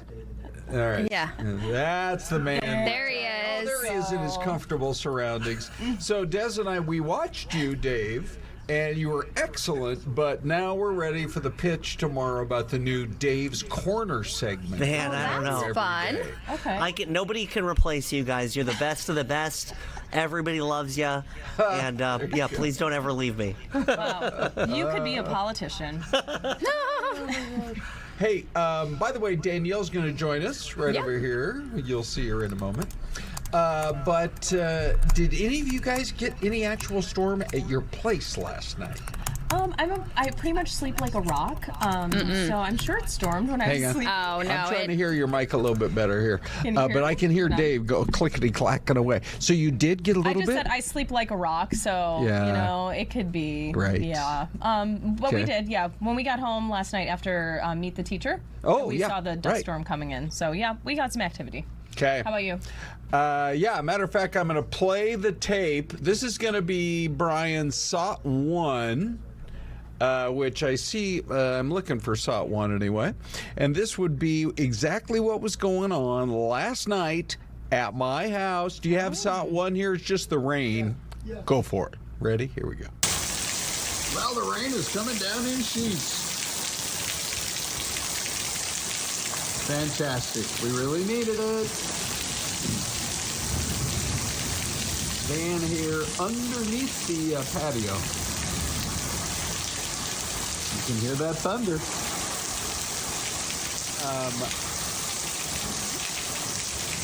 So it's kind of interesting, you guys, because I'm out there kind of by the Mesa Gateway Airport. And Crystal said that their recording station was almost 1 full inch. This is why it's so hard. I mean, you can go over to Tempe and get 1/10 of an inch. Yep. Yeah. And so that's really what, all over town. But Danielle, this is great, Desiree, because we can talk with Danielle a little bit more now. So tell us where you were this morning, because it seemed like they got hit pretty hard, too. Yeah, 51st Avenue and Glendale area. It's Myrtle in particular. There's a mobile home park there that got pretty heavily damaged. The biggest thing that we saw were all the carports. So all the carports were toppled on top of each other, on top of cars. Some had blown into the neighbors' driveways, and they have a lot of palm trees there in that area. So a lot of those the fronds or they were just everywhere, littering really the entire parking lots there. But then just across the street there is an Ace Hardware, so that parking lot, massive trees were just completely ripped in two. So it just shows you how strong the winds were there. And then we popped over to 38th Street in McDowell, where there was some power line issues happening there. So nothing got knocked over or down completely there, but there was some damage to one, so it knocked out power in that area. And that's brutal when we see power get knocked out during these storms. Yeah, the heat. And it gets so hot in houses very quick. But that was the areas that we were in today. So we saw the most damage there. But I know there was trees, knocked over everywhere. Let's listen. Here first. It sounded like someone was, and it sounds crazy, someone was like grabbing their hand down on it and just twisting it. It sounded like crunching steel. It just sounded very ominously like... I thought I was in a movie. I really did think I was in a movie. And then when I came out and saw this crash down on both of our cars, I was not very happy, I guess. I was freaking out because this has never happened to us. We've lived here 5 years and it's never happened to us. And so, Danielle, you were saying when you were out there chatting with a guy this morning, to him it almost felt like it was a tornado. Yeah, he said him and his wife were in there and they got pretty spooked because of the loud sounds and the noises and the wind. That I think his wife even said, turn the lights off, let's go in the bathroom and hide. We think something's really bad's going to happen. You don't know until it hits your house. No, but it was his carport. In most of our video that we got this morning, it was his carport that had completely ripped off, and then then blew onto the neighbor's house. Right. So it's, yeah. Wow. But scary moments out there. And as we know, it happens really quick and then that's it. Yeah. Well, and there's something about it, right? Even if you're an adult, you understand what weather is, right? Totally. You understand the wind, the rain, but to hear it so loud banging on the side of your home. It's crazy. And it does. It howls. It does. Right? I'm in Ahwatukee Foothills, and I was trying to sleep. I am not a sleeper like you, Des. I'm a very light sleeper, unfortunately. We need a combination. I know. And I woke up in the window. It was like completely orange, like that really weird, and the dust. And I was like, whoa. And then, of course, the wind and thunder and all that stuff. So we got Did hit you pretty guys hear hard. that number? Crystal said Deer Valley Airport recorded a gust of 67 miles an hour Yeah, last night. Oh my That was gosh. surprising. I did hear the dew point this morning, 69. Yeah. That is, you could feel it. That's out why there. we should be ready for another one tonight, possibly. Yeah. Okay. Danielle, great reporting. Thank you. Thanks, guys. Thank Okay. you. Appreciate you. Hey, we have a chance right now to. Have you heard about the underrated golf tour? This is the coolest thing. It was started by Steph Curry. And of course, they're going to make a stop here in the valley. Yeah. Out there, the beautiful Troon North Golf Club. So we have Will Lowry. He's the ambassador for it. We're going to bring him in right now as part of Fox 10 Talks. Tell us what's been going on out there. This is really exciting for the fresh, new crop of young golfers that maybe someday we'll see on the tour.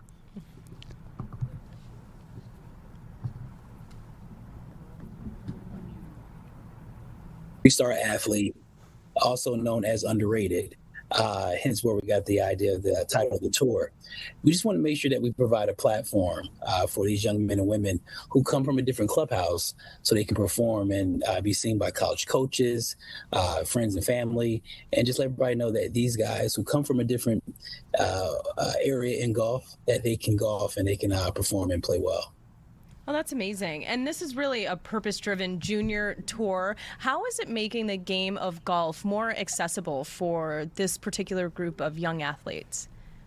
Yeah, I mean, when you think about, percentages, when you speak to Black and brown underprivileged kids who want to go higher in the game, just past the introductory level, 60% of kids who are at the introductory level are playing golf, but when you get to the higher, the AAU portion or, more competitive rounds, I mean, it decreases to less than 2%. So what Steph Curry wants to do is, what type of platform he was thinking could he build to get those kids that may not be seen by college coaches? And we just want to make sure that, he provide an entry point, provide a pathway for these kids to perform and be seen. And so when he first came up with this idea, it's just so cool. Do you get a chance to kind of interact with him and get updates on, who some of the most promising future superstars are? How involved is he to this very day? He's involved. He's definitely involved when it comes to handpicking the kids. He wants to know who's coming on this year.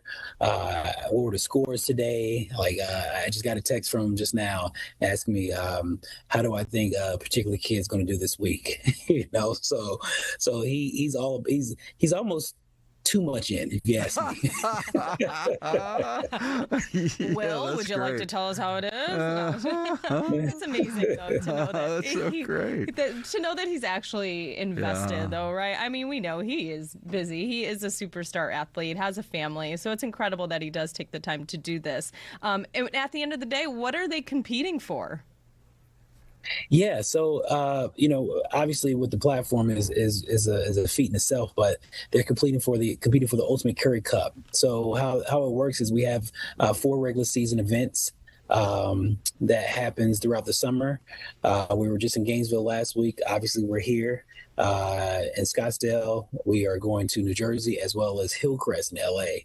And depends on where you are at the end of the season-long points race. Then you have you play your way into the Tour Championship, which is also known as a Curry Cup, which which is being held at a Ryder Cup venue at Bethpage. So if you can crown being at the top of underrated golf, that's a privilege and that's a feat in itself. I'm sure there are people who are watching who are like, this is the coolest thing. I want to find out more about it. I don't know how, like you said, Steph gets the ultimate say-so on who these kids are. But if you've got some young up-and-comers that might be watching, and maybe, I love to hear the stories of people who have maybe started off with a dream and they're kind of midway through with it right now. Tell us a couple of things here. Is there a story or two that sticks with you from some of the kids that you've already met, either on tour this year or on previous years? Let's start with that. Yeah, I mean, when you think of the previous years, one thing about with Steph is very intentional. He wants to put his Rolodex in arm's reach with everyone. So when we think about some of these kids who want to get into business outside of golf, because what Steph does, every tour event, we will have a series of panelists who are center of influence to come out and talk to the kids. And that is one thing that he really is harping on, is connected capital. And we understand, social capital. We understand golf is a ways of upward social mobility. And he wants to use this as a tool. So when you think about some of these kids that are looking for a job outside of golf, who may not be as good to get to the PGA Tour or the LPGA Tour, but they want to make sure that they want to stay in the golf space. And we have had, I want to say, half a dozen kids that have landed a job with some of the governing bodies in golf, and that's what makes this tour so special. Mm-hmm. Yeah, the exposure is incredible, right? Because as a young person, I think, sometimes we have tunnel vision because we just don't have a whole lot of life experience. So you're just thinking, oh, if I can't be a professional golf player, then golf isn't for me. But I love how you're, opening up their mind to different opportunities, maybe within the world of golf. We only have a quick minute left. Will, I want to know about you. How'd you get connected with this golf tour and Steph Curry? Steph, we go back to Charlotte, North Carolina, and I want to say maybe 6-7 years ago, I was in his kitchen on his island and saying, "Hey man, let's do something impactful, and you can do more in this game of golf than a lot of guys on the PGA Tour can. You had the ear." And we thought of this concept of having a tour and what this tour looks like, how it serves the communities, and more importantly, how it increases that participation level. Awesome. So it's an out of box type idea. We're a visionary brand, and that's what makes it so unique. For me, I'm a former professional golfer. I say I'm a failed professional golfer, and my goal is just to make sure how can we better the game, but more importantly, beat Steph Curry every day when we play golf. That's all. And look where you guys are now. This is so great. So I cool. love it. Well, thank you. We appreciate your time today. Absolutely. Have a good one. Have a blessed one, guys. Take a break. Here's your mystery cam.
Well, thank you one and all for jumping in and give us your guesses today on the Mystery Cam. Des, we are all over the map.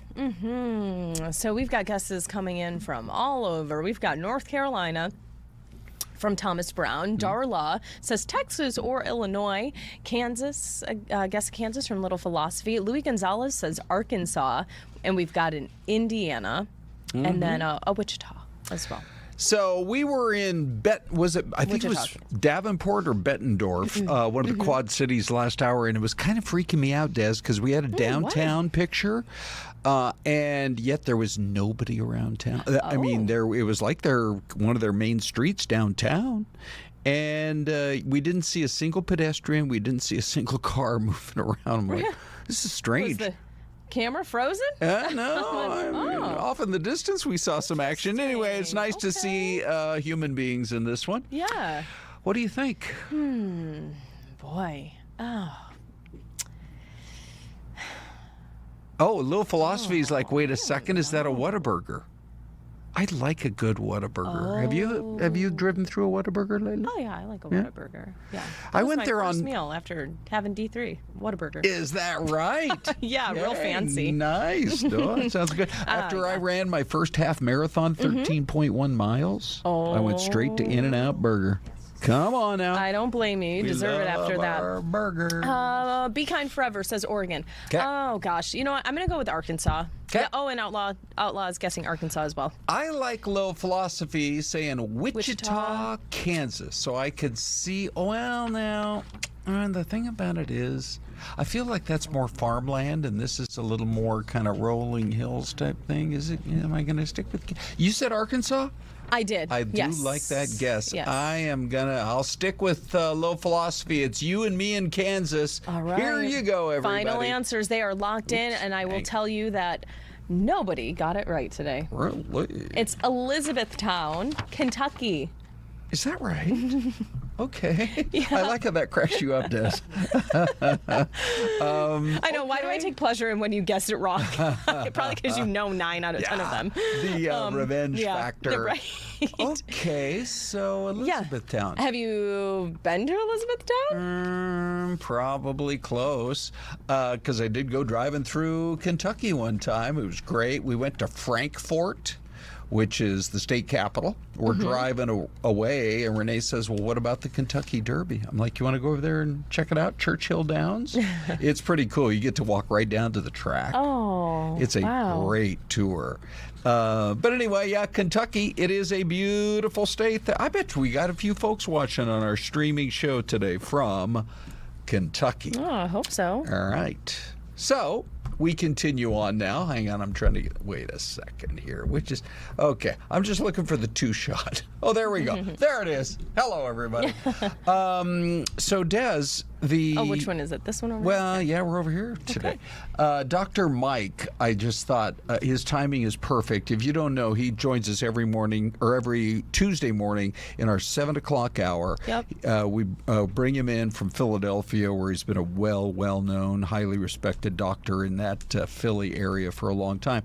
And of course, I think everybody wants some answers here about this just horrific situation that Senator Lindsey Graham went through just a few days ago. Yeah, startling, right, to find out and learn of his passing, and then to find out it was an issue with the heart, aortic dissection. Yeah. So he described what that is today and kind of walked us through that.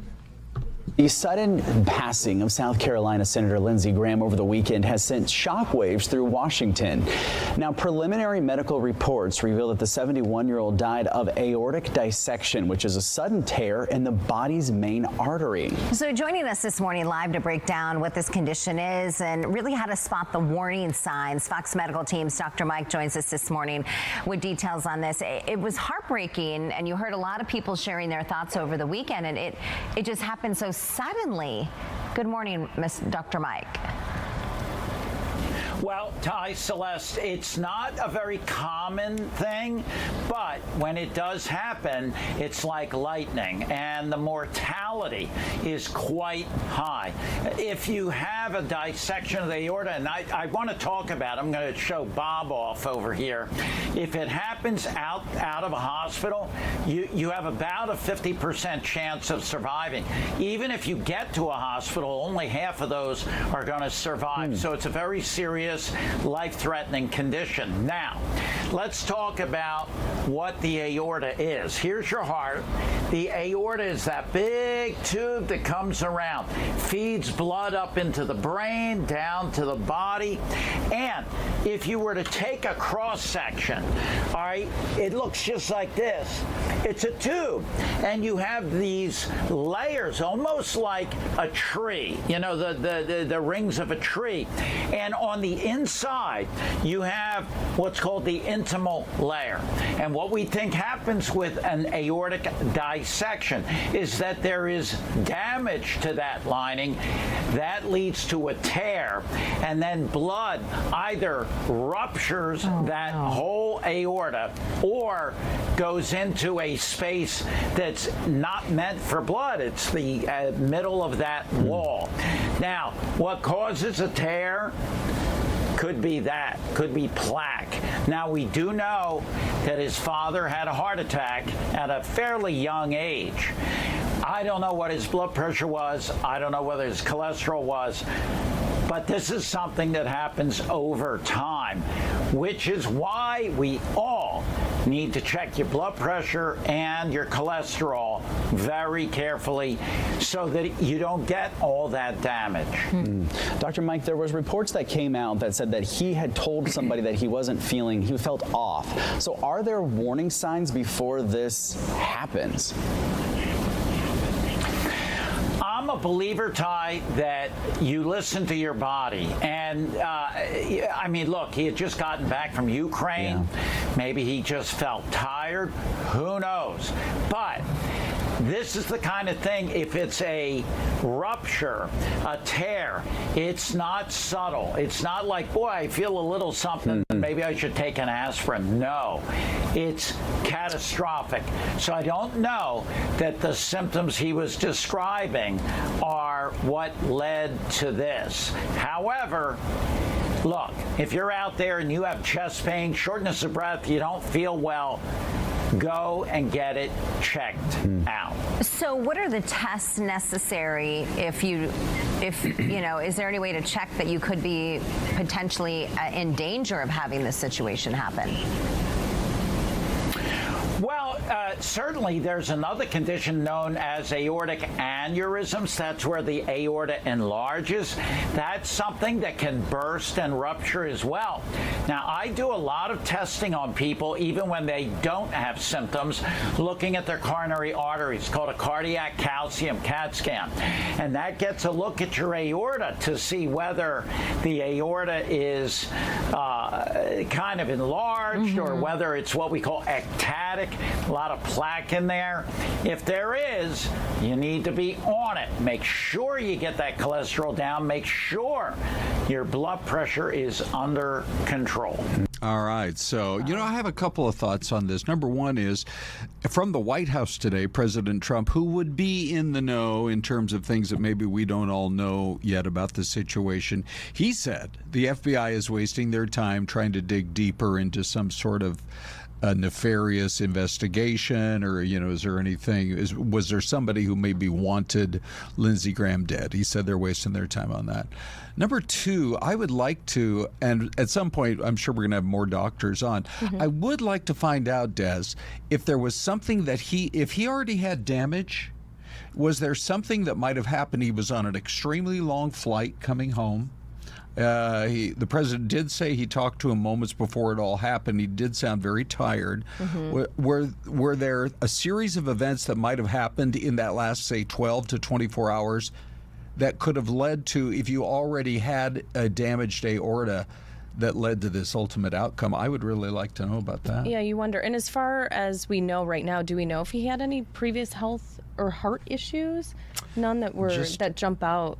No, or right? you know, like a long history that he was at least outspoken about. But yeah, it would lead you to believe that. And then I looked up as well. I mean, obviously, Dr. Mike is incredible, but the National Institutes of Health did say someone with high blood pressure, undiagnosed hypertension, or if it went untreated or not treated correctly, that could be a big trigger too. So if he was dealing with some of that, and then we know flying, obviously, you know, already messes with your blood pressure. Yeah, they do say get up and move around a little bit on a long flight. So I would imagine that would have probably been a non-stop. Oh yeah, all the way from Ukraine Right. into Washington D.C. Yeah. So, yeah, it's just heartbreaking. A lot of people have come out. I'll just mention Elena Kagan spoke today. This is the first time in 7 years that Supreme Court justices testified before Congress.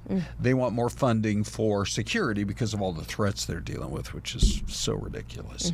But she started her testimony by just talking about how much she enjoyed the interaction she had with him on Capitol Hill. And, you know, in that video that's gone viral that's out there, you know, and he's complaining about what Brett Kavanaugh's going through, and he's talking about, I voted for Elena Kagan. Yeah. Right? Yeah. And I would never do what you're doing. Anyway, she had some really warm words to share and some heartfelt thoughts for sure. So this was a guy who seemingly could bring both sides together, and I guess we need a little more of that. Yeah, we do, right? It would be nice to see. So it is kind of sweet, though, I thought, that his sister is kind of stepping into his seat, at least temporarily. Right. You know, they have such an interesting relationship. I mean, he adopted his sister after losing their parents. Mom and that's dad, just right? incredible. And I think they were both maybe teenagers at the time. Right. And he had said, you know, one of his proudest moments was how well she turned out. So it was just, you know, kind of cool that she gets to step in and honor her brother. Somebody was saying it'll be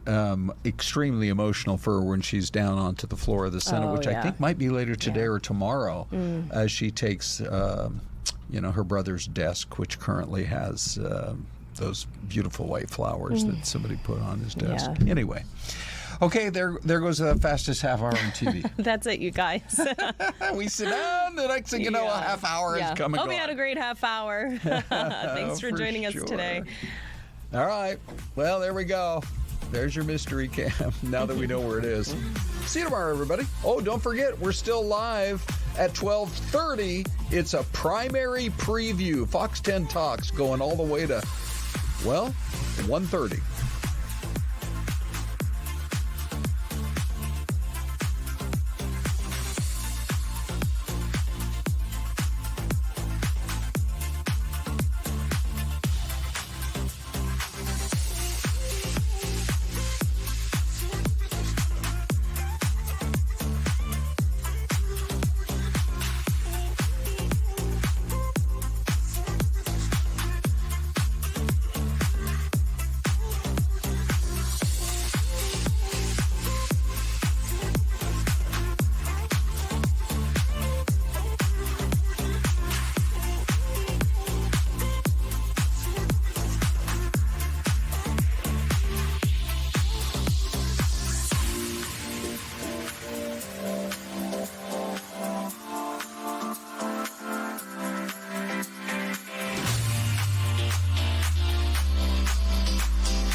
Another special edition of Fox 10 Talks now at noon. And we're going to jump right into this because we are counting down, of course, the primary election, July 21st, just a couple of weeks away. So we thought we'd kind of start to break this all down, Yeah, right? but there's a big deadline today, though, if I'm not mistaken. Yeah, well, hey guys, Welcome. it's good to be with you guys. Welcome, Barrett. It's technically, actually, the election is a week from today. You got 1 week. Today is I Tuesday. know, It's right? 1 week from today, and it would be great if you have a mail-in ballot to send it in today to guarantee that it's in. You can always drop it off at a polling location, at an early ballot location, or a drop box. But if you're going to mail it today. And if you drop it off, you can do so all the way through the 21st. All the way through. Okay. Ballots have to be in by 7 p.m. On Tuesday, a week from today. So that's the drop dead. 7:01 doesn't work. 7 o'clock. So, Barrett, we thought it would be fun to just kind of go over some of these races and kind of just get your take on what's going on. Let's start with the governor. When I mentioned governor earlier, you're like, Yawn. it's kind of boring. Yeah, a yawn. Okay, why? Well, Andy Biggs has built up such a huge lead. I mean, he's not even looking at the primary anymore. In his debates and a lot of his appearances, he's just going straight to Katie Hobbs. Every poll, there is not a respectable poll out there that shows David Schweikert within 20 or 30 points. This race is over. Andy Biggs is the far and away the leader, though. As you may have seen, one of the Republican candidates, Scott Neely, just got an injection of public money. He is a clean elections candidate. It makes him eligible for about $1 million in funding, and he has been spending most of that money to hit Andy Biggs, the front runner. What's the spread between the two of those? I believe the last numbers I saw was Grand Canyon. Okay. So even that $1 million, No, he likely won't catch up. No. I believe it was yes, Grand Canyon wide. Okay. Well, can we go a little bit further then? Let's put Biggs and Hobbs together. Who do you think is the front runner in that race? Because some of the polls are saying that she could potentially beat him. It's going to be a tough year for Republicans, generally speaking. The economy, the war in Iran. So Congressman Biggs is going to face those headwinds going against Katie Hobbs, who frankly hasn't done much in her 4 years, but she's kept all the trains running on time and done budgets, and the state has run on an even keel, and that may be enough for her to win re-election. But Biggs is backed by Trump. Biggs yes. has his full and complete endorsement. So the candidates that, if I'm not mistaken, that President Trump has endorsed won their primaries. So I mean, he's got a 98% win rate. So. Do you think that will, when it comes down to the actual election, will that make a difference? Well, for the primary, yes. Yeah. In the general election, it's 3.5 months away. Yeah. It's really hard because will the Iran war still be going on? Sure. Will it end tomorrow? Will gas prices come down to the high $2 like they were or will they go to the $5.50 like they almost were a month or two ago? Okay. So it's really too early to say how that is going to play out. Okay. Next race I want to talk about is the Secretary of State, Adrian Fontes, up for re-election. What's going on with this race? This is one of the better Republican primaries out there. You have Gina Swoboda, former chair of the Republican state party, who has Donald Trump's endorsement, versus Alex Calden, a state representative for a couple of terms, who's basically an election denier. And you have Gina, who really is thoughtful. She wants election integrity, but she has debunked more conspiracy theories, including ones that Alex Calden pushes, than anything. And so she is sort of running on the competent, will get things done slate, whereas Calden is running more on the election denialism. Gotcha. All right, we got two more I want to talk about. Attorney General. Yeah, that's going to be an interesting race. Again, Chris Mays is unopposed. She's our current Attorney General. And you've got Rodney Glassman, who has run a handful of times in our, he should have an incredible name ID because of all races he's run. Well, I was also going to say, there's Warren a ton Peterson. of attack ads on both for Peterson and in fact, Glassman. That's this race. This race has nothing to do with what either of them bring. It is what they claim the other is about. Gotcha. And so it has been somewhat of a nasty race. Warren Peterson is a very new attorney. He's never really done any criminal cases. He's never really even filed a lawsuit or anything like that, versus Glassman, who has run several races and lost. And so it has been a very negative race for sure. And, it's going to be a difficult general election, whoever comes out of that primary.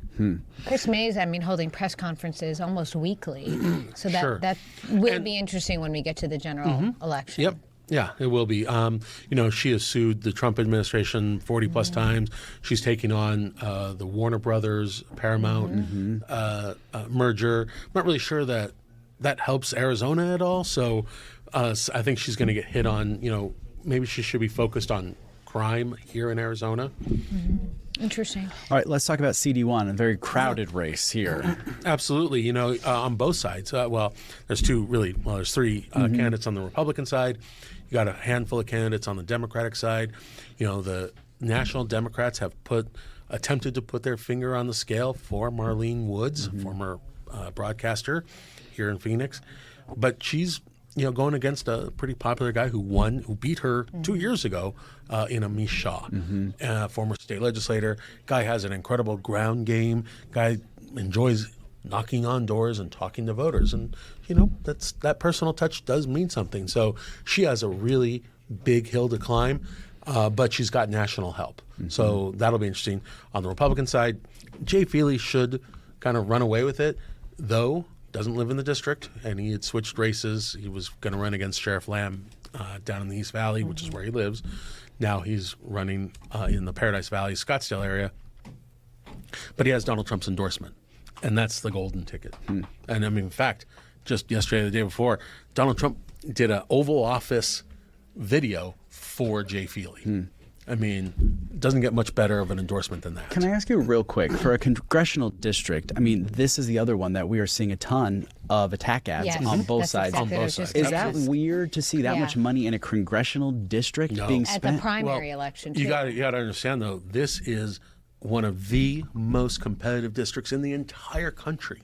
This is one of those districts that can flip that literally control of Congress could ride through CD1 and CD6 down in Tucson, the Juan Ciscomani district.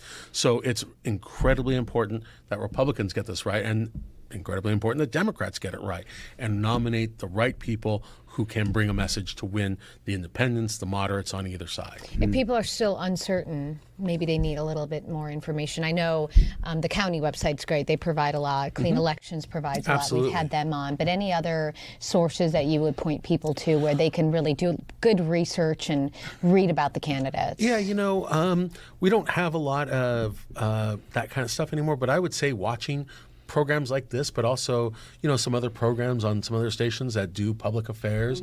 And there's been a lot of stories about these races. And so I think, consuming as much, media as possible, hearing from the candidates, because, again, Amish Shah likes to go door to door, but you can't go door to door to, 700,000 people who live in a congressional district. So, doing some simple Google searches and just seeing those people speak and hearing what they have to say, hearing what topics are important to them, and if those match up to what's important to you. Great. Okay. Thank you. We appreciate it. Absolutely. And we should also mention that coming up at 12:30, Ron Hoon is going to continue with a deeper dive of the primary election. You sticking around? Around forever. I love this. You can always, there's a lot to talk about and dissect. We appreciate it. Thank you so much. All right. Have a great day. Thank you. Yeah. Talk about the big storms that hit. So we had Palm Shadow storm. This is a mobile home park in the Glendale, Arizona area. Danielle was out there earlier today, and she said as the sun was coming up, she really noticed how bad the damage is. Tom Fergus was overseen with the drone, so parts of a unit blown down completely. Residents said that the storm rolled through just around 6:30 last night. All right, and then take a look at this. Our photojournalist kind of going around just trying to look for some of the damage, and this was in the area of Loop 101 and Ray Road. A tree down, and this is no ordinary tree. This is a massive, one of those massive Palo Verde trees, and unfortunately, this is exactly exactly what we have been seeing all over the valley as folks are kind of cleaning up this afternoon. Tom Fergus shot this apartment complex in Phoenix, 48th Street and Roosevelt, down trees in the parking lot, literally snapped in half, and those are some big ones as well. And then we had power outages. I know you were hit by that time. Yeah, unfortunately, APS, SRP, all saying that there were some folks without power last night as that massive storm moved through. You can see all of that dust as well. So, question is, are we going to see more of this? And so we have our expert here, our weather expert. Our weather, what was your moniker that we gave you last week? Oh, Queen. Weather I was the Wisdom Queen. Yeah. I saw that on my social media. Yeah. I'm sorry I missed that. Yeah. I asked my husband if he could start calling me that too. Queen? And what did he Just say? Queen. It hasn't happened yet. Okay, well, we'll get him on board with Well, this. you might have better luck with Sophia. Yeah, your daughter. Mommy is Queen. Please, she's calling herself Queen already. Mommy is Queen. Sophia's How like, widespread was this? It seems like it was pretty big. Yeah, so pretty much the entire valley got at least some form of dust and some wet weather. West Valley missed out on like bigger rain totals than say like the central, kind of like around Phoenix, but especially Arcadia built more into like South Scottsdale area. They got really the best hit, I would say, of the wet weather. So take a look. This is the view of the loop from yesterday. So I'll put this into motion. It started in the high country, and then you can see Pinell County had a good cluster of storms, and they were able to survive. So they went right through the valley, and that's what we needed, was that match or that ignition to trigger all the humidity and energy that was left in our atmosphere. And we weren't sure we were going to get enough of a trigger for widespread activity, but that storm cluster was just really potent. So that's what ended up giving us the dusty weather and the wet weather, as well as the damaging wind too. And we ended up picking up almost a 4/10 of an inch of rain at Phoenix Sky Harbor, which was the like first big official numbers for monsoon 2026. So that actually puts us at already about a fifth of the way through what is our seasonal total usually for the entire monsoon season, just from the rain that we had yesterday. And we are still quite humid. Not as much so as we felt this morning. The humidity levels have like kind of bottomed out a little bit in comparison, but or I shouldn't say bottomed out, leveled out in comparison, but still 60 plus is very humid, and that's what we have in the valley and in southern Arizona, and even up into the high country. 40s and 50s is pretty good. Not as healthy as it was, but the atmosphere was really worked yesterday with all those storms. So my expectation is that while we will have more storms today, they probably will not be as widespread and intense as they were. So there's the look at our storms up in Flagstaff, as well as over in parts of the high country over the White Mountains. You can see some of the scattered storm activity like White River to Show Low, and then we've got a few storms already taking shape over Flagstaff right now. And there's the view from Flagstaff. It actually is raining. So yeah, you can see the rain's coming down currently with that temperature at 80. It's probably not going to see a lot of temperature change. I know, this has really helped. This is the pattern we're under. Look at all that moisture down in Texas. There are flood alerts everywhere, and that moisture train is running right over Arizona. So the next few days, we continue to tap into that supply. It's no surprise we have continued storm chances. So we'll talk more about this coming up in just a little bit. All right, Crystal, we're going to have another check of that forecast at the very end of the show. But for now, as Anita mentioned, quick break.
All right, welcome back, you guys. We're going to keep things rolling here at 11 o'clock on Fox 10 Talks.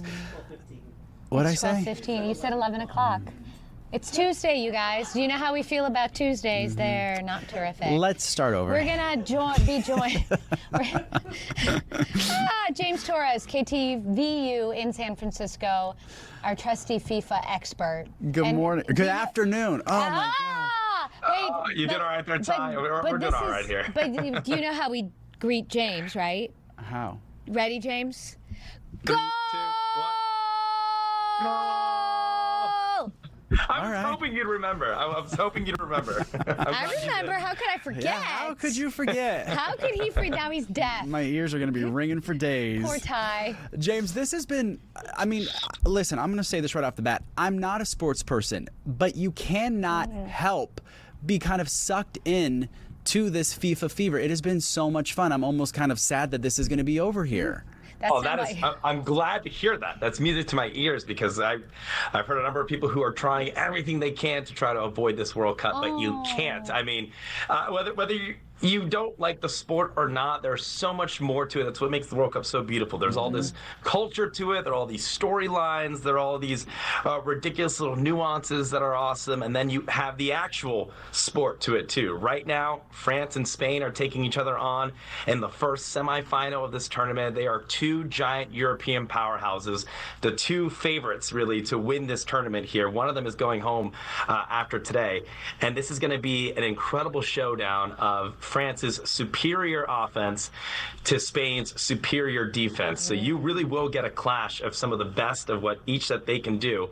I don't know that you're going to see too many goals in this match, but you're going to see a really, really good game. I highly recommend, if you're watching this stream, pull out that second screen, that phone, that tablet, or something. Throw this match on, because you will be entertained. Yeah. And let's talk about this, because at the very beginning, France and Spain were kind of the top contenders, and now they're going head to head. I know you're not a betting man, but what are the folks saying out there as far as who might be coming out on top for today? Oh, listen, there's a Kalshi account on my phone. I won't say exactly what direction that's gone in here, but France is the slight favorite in this, and I think it's because of what they've been able to do in this tournament so far. They've produced so many goals. They are the second highest top scoring team in this tournament, only one goal behind Lionel Messi and Argentina. Spain has this incredible defense. They've only allowed one goal in this tournament. That was just in the last round. But France has only allowed 2 goals in this tournament. So their defenses arguably could be right at that same level, with France having the edge on their offensive side here. So you have a slight edge in favor of France. Now, the last 2 times that France and Spain have met in any sort of international play, so this is only the second time they've ever met in the World Cup, but recently in European international play, Spain has won both of those matches. It was 2 years ago. Spain won the European Championship. They knocked out France along the way. And then last year in the UEFA Nations League Cup, Spain also won this thriller of a match against France. 9 goals in total. Spain won 5-4. And you had the stars who showed up in both of those matches: Kylian Mbappe for France, Lamine Yamal for Spain. Now, Lamine Yamal hasn't had his superstardom in this World Cup just yet. Kylian Mbappe certainly does. He's up there tied for first for the leading top scorer. So you imagine, whenever these two teams line up, there are a lot of fireworks. We just don't get to see that often in the World Cup. So to see it here, Mbappe versus Lamine Yamal, that's why I'm highly encouraging watching this match, because it's going to be a lot of fun. You mentioned Argentina. That's the next one then. England versus Argentina. What's the expectation there? We have about a minute left. There is all opposite of Spain and France. There is all this history between Argentina and England. You can go back to the 60s or even the 80s or late 90s, early 2000s. You have Diego Maradona, who ended up winning a World Cup with Argentina. He scored that famous hand of God goal where he goes up against a goalkeeper, punches the ball through, the referee doesn't see it, and they count it as a goal. They beat England. You have another scenario where England, David Beckham, if you will, in 1998, gets a red card, gets booted off. England eventually eliminated for the World Cup. 2002, David Beckham redeems himself, scores a game-winning penalty against Argentina, wins that match, and now everyone loves David Beckham again. They hated him after the 98 thing. So every time these two meet up in a World Cup, which I think this will be the 5th or 6th time, there are always incredible historic moments that a lot of people who love the World Cup will look back to, and I can't imagine tomorrow's matchup is going to be any different. Yeah. All right, real quick, we have to go, but can you give us the schedule? So we have today, obviously, tomorrow, Argentina and England, and then the playoff for third is going to be Saturday, and then the final is Sunday, right? That's exactly right. Okay. You've got still a whole 3/4 of a match left of Spain, France right now. 12 o'clock noon tomorrow for England, Argentina. Same goes on Saturday for the third place match. Same goes on Sunday for the final. Okay. Exciting stuff. Hopefully we'll see you again this week. Yeah, we appreciate your Yeah, insight. absolutely. It's been fun. Go. We appreciate it. I won't Take yell care, out guys. loud. Bye. Thank you. Oh, I love it. We were talking about the monsoon, and one of the first things that I think about is valley fever. Mm-hmm. You can contract valley fever any time of the year digging in the dust. But when you see a wall of dust coming at you in that magnitude, that's a concern. And we have about 11,000 people a year, tens of thousands of people, human cases in Arizona already.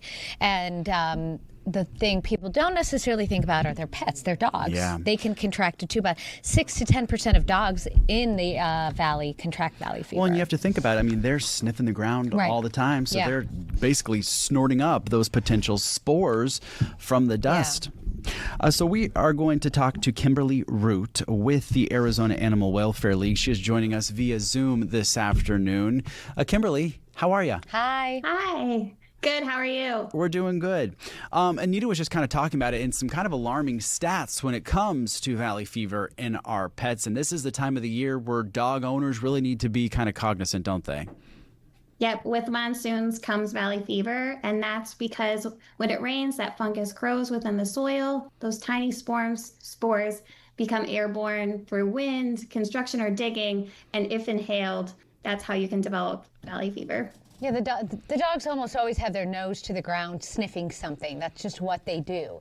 How do you, I guess, try to prevent them? You still have to take them outside potty. They still want to go for their walk. How do you keep them as safe and healthy as possible? Yeah, there's no true way to prevent this disease, but there are precautions you can take, and that's, avoiding long durations outside or long walks with your pet during windy weather, making sure to keeping those windows closed during windy weather to avoid spores entering your home. And this one's a little harder, is trying to prevent your pet from digging or playing in the dirt if it's rained recently. Kimberly, what are some of the, I guess, early symptoms that a pet owner should look out for? So you should keep an eye out for that harsh, dry cough, potentially a fever, lack of appetite. If your pet just doesn't seem to be acting like themselves, or maybe they're limping, it's definitely time to bring them to your vet and get them checked out. Are there certain breeds that are more susceptible to this than others? Not that I'm aware. It really is just very prevalent, especially here in Arizona. And when it rains, that's definitely when we see an uptick. And so it's something for all pet families and humans too to be mindful of. Do you know, I guess, from a time of exposure to time of symptoms, how long it takes to start seeing any symptoms develop? Yeah, so symptoms typically occur a few weeks after infection, but sometimes this disease can lay dormant for many years. And usually in those cases, it's more developed and it can be a little harder to treat. And those symptoms usually is when you see the swelling of the joints, lameness, or like that limping. Kimberly, since we've got you here, I thought it would be kind of important too. Obviously, with these storms comes the thunder. We just came off of 4th of July, and obviously there's a lot of pets that get loose because they get spooked. Same thing happens when we have these thunderstorms move through. Some of these dogs get spooked. What are some tips that you could give pet owners to maybe keep those pets calm during these storms? Yeah, so definitely something to be mindful of if your pet tends to have a lot of anxiety around loud noises. If you're going to have people coming through the house, through the front door, to kind of keep them barricaded so that they can't escape if they hear those loud noises.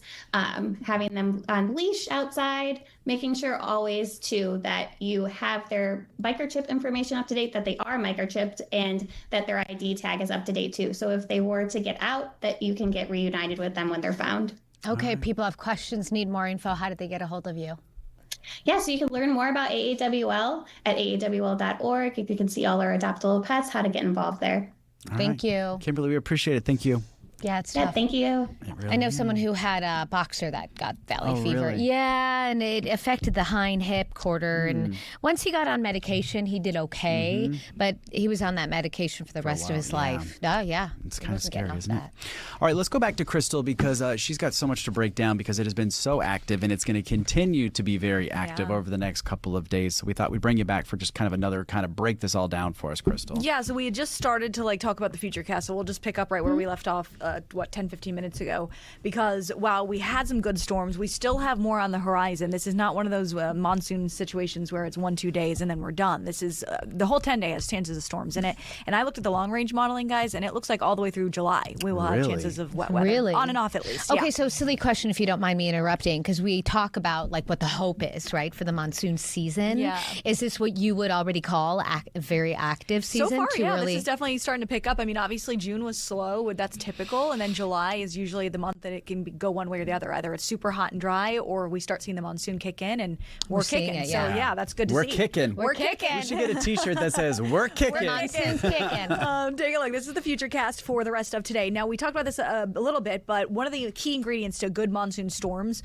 is that you have something called instability, or the energy for these storms to fire off. And we gobbled up a lot of that energy with the storms yesterday in the valley. So you're seeing these storms throughout the early afternoon hours up in the high country and the future cast. Now, what is typical is they start to run down the mountainsides or spread up from the south, and they kind of run towards the valley. As the day goes on, it runs towards that hot air over the valley. But if there's not enough energy left behind, then sometimes they just don't really fire off into much of anything. And that is the concern today. So notice the model here, 7 o'clock at night, doesn't have a lot going on. It kind of misses out on the valley. That doesn't mean it's impossible. There is still some energy. It is still hot outside. We still have a lot of moisture, so we have a lot of key ingredients. But that's why it's just at a 20% chance of storms for us. That doesn't mean that it's impossible. It just means that the cards aren't really stacked for us to have that really good setup. And what we're looking at is that while we could see some passing showers overnight, generally speaking, it's more like clouds and a little bit of moisture into the morning tomorrow. And then by the afternoon tomorrow, now we will have probably seen our quote unquote battery recharge a bit more. So notice the storms are a bit more kind of ferocious across the map. And then as we go later into the afternoon, that chance starts to really increase for you Wednesday. But if we look at the threats moving forward, guys, even Thursday into Friday, we will have increasing threats. And the focus will kind of shift from maybe strong wind issues to flooding potential as some heavier rain develops Thursday into Friday. All right. So we're going to just keep you on speed dial. Every day. Every day. You got to break this down and keep us safe. Happy we to appreciate help. it. It's fascinating, though, and I really love watching it. It's just really interesting. I always want good storms and no injuries. Exactly. Yeah. Safe storms, we call them There you once. go. Yeah, thank you. Appreciate it. See All you right. tomorrow.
Well, ladies and gentlemen, normally at 12:30, we're just kind of wrapping up on our streaming show, but we are going live for another hour. And this is the first time we've done that. You know, it's interesting because I think back to a couple of years ago when we first started our streaming efforts here at Fox 10, and Celeste and I operated out. By the way, here's Stan Barnes, well-known political consultant here in town. Hello, Stan. Good to be with you. Good to be with you, too. Stan and I used to be neighbors. What was that, like 20 years ago? A long time ago, We were right. very young in the business. But can't wait to get your take on a lot of these big races. Anyway, Celeste and I, we started literally in a room that was not much bigger than this table, and we went for 30 minutes. And as we have watched it grow, we're building streaming studio after streaming studio. But this is the first time that we've gone live from 10 a.m. right when we start at the end of our morning news, right through until 1:30 in the afternoon. So I hope you feel honored as that guest. I do. I feel like we're the anchor team, like, in a relay race. We're at the end. There we go. We absolutely are. Stan was saying as we were visiting out front here a couple of minutes ago, he's like, because usually we bring you on, we get you 10 minutes. Right. Something like that. Right.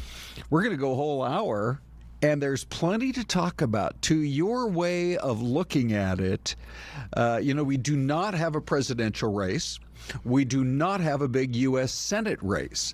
Throw all of that out, it seems to me that we have several races that are really fascinating and are going to be, I think, really interesting to watch come election night here on, a week from now on the 21st. Yeah, for guys like me and guys like you, this is almost Christmas. There is so much happening, and the fallout is going to dictate how Arizona's governed in the near future. Right.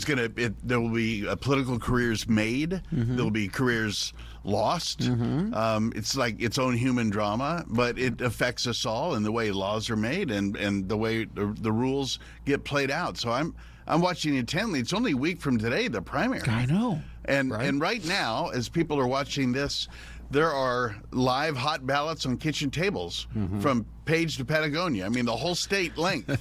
People are voting. Yes. And something like 80% or more will vote by mail. And some have already voted. A lot have already voted. But a lot haven't. And that's why the campaigns are still very much going, even though it's a 29-day election day, if you will. They're all still spending the money right now. Well, it's interesting because it was just this weekend. Weekends are busy. My son and his wife and our 5 grandkids, their air conditioner went out. And so we've gone from 2 at our house to 9. And it was so busy. And Renee said, honey, we have got to sit down for an hour and go over this ballot. And so we did just this last Sunday. And the thing that struck me is, and I pay very close attention, but as we went through the names and you go further down and further down the list, you really want to know. You've seen maybe some of the ads. There have been a lot of them. Right. But you really do want to dig in, and you want to know, well, where do they stand on this issue? What is their most, what's number one for them? That kind of a thing. You want to know a little bit about their background, what brought them into politics. And so you have to invest a little bit of time. It's up to the voter to be a quality voter. I mean, a lot of people, regrettably, are just judging on topical things or gut check of, do I like this person or not understanding what it really means to vote yes or to vote for that person. Right. I mean, that's just human nature, I guess. I mean, everyone's busy, and a lot of people don't like politics, but they still feel a civic duty to vote. But they just don't want to invest that much time in it. Right. So they ask their neighbors, or they look at all their junk mail. I shouldn't say junk, campaign mail that comes in. They save it. I know people that save them all, and then go through them as they're voting. And that's why TV ads and radio ads and print ads and direct mail. That's why they're so important, because voters are looking for clues as to which way to go. And there's nothing better than your neighbor saying, I know that person, or this is why I'm voting. That's the most powerful. That's why endorsements can matter. Yeah, absolutely. All right, so we're going to dig into it right now. People will be watching this over the next 7 days, I'm sure, a lot here on what we call VOD or video on demand. But for those of you who are watching us live, if you want to join in the chat and you have any questions, here's Louis Gonzalez, one of our most faithful viewers who's watching out there in the Gila Valley. He's like, well, welcome back, Hooner. Actually, when our executive producer, Dave, came to me not that long ago and said, this is the idea, and I'm like, hey, Fox 10 Talks Politics. It's sort of a natural extension of we do a Fox 10 Talks all morning where we cover the news of the day. We do a Fox 10 Talks Sports. We have all kinds of topics, and this is a natural for this time. Amen. I mean, maybe I'm just a natural voter, natural viewer. Yeah. But yeah, I think this is very important stuff. And taking an hour to actually cut through some of it is that's a very special moment. Usually it's the soundbite and that's it. Yep. But here we are. Speaking of the soundbites, you teed it up perfectly, Stan. Thank you. We have managed to get nearly all of the big names in terms of these big races to come and join us in this studio here as part of our regular Fox 10 Talk show that's on every morning starting at 10 a.m. But let's get into the governor's race. This seems to be a big one. We have several Republicans who are interested. I want to ask you about some of the polling that's come out recently that was maybe eye-opening, I think, to some people. Yes. So we have Andy Biggs we're going to hear from. David Schweikert has been a frequent guest. We've actually had the governor on several times. You're going to hear from each of them. But let's go ahead and start with Andy Biggs. So what we have tried to do is bring you all of the leading voices when it comes to politics in the state of Arizona.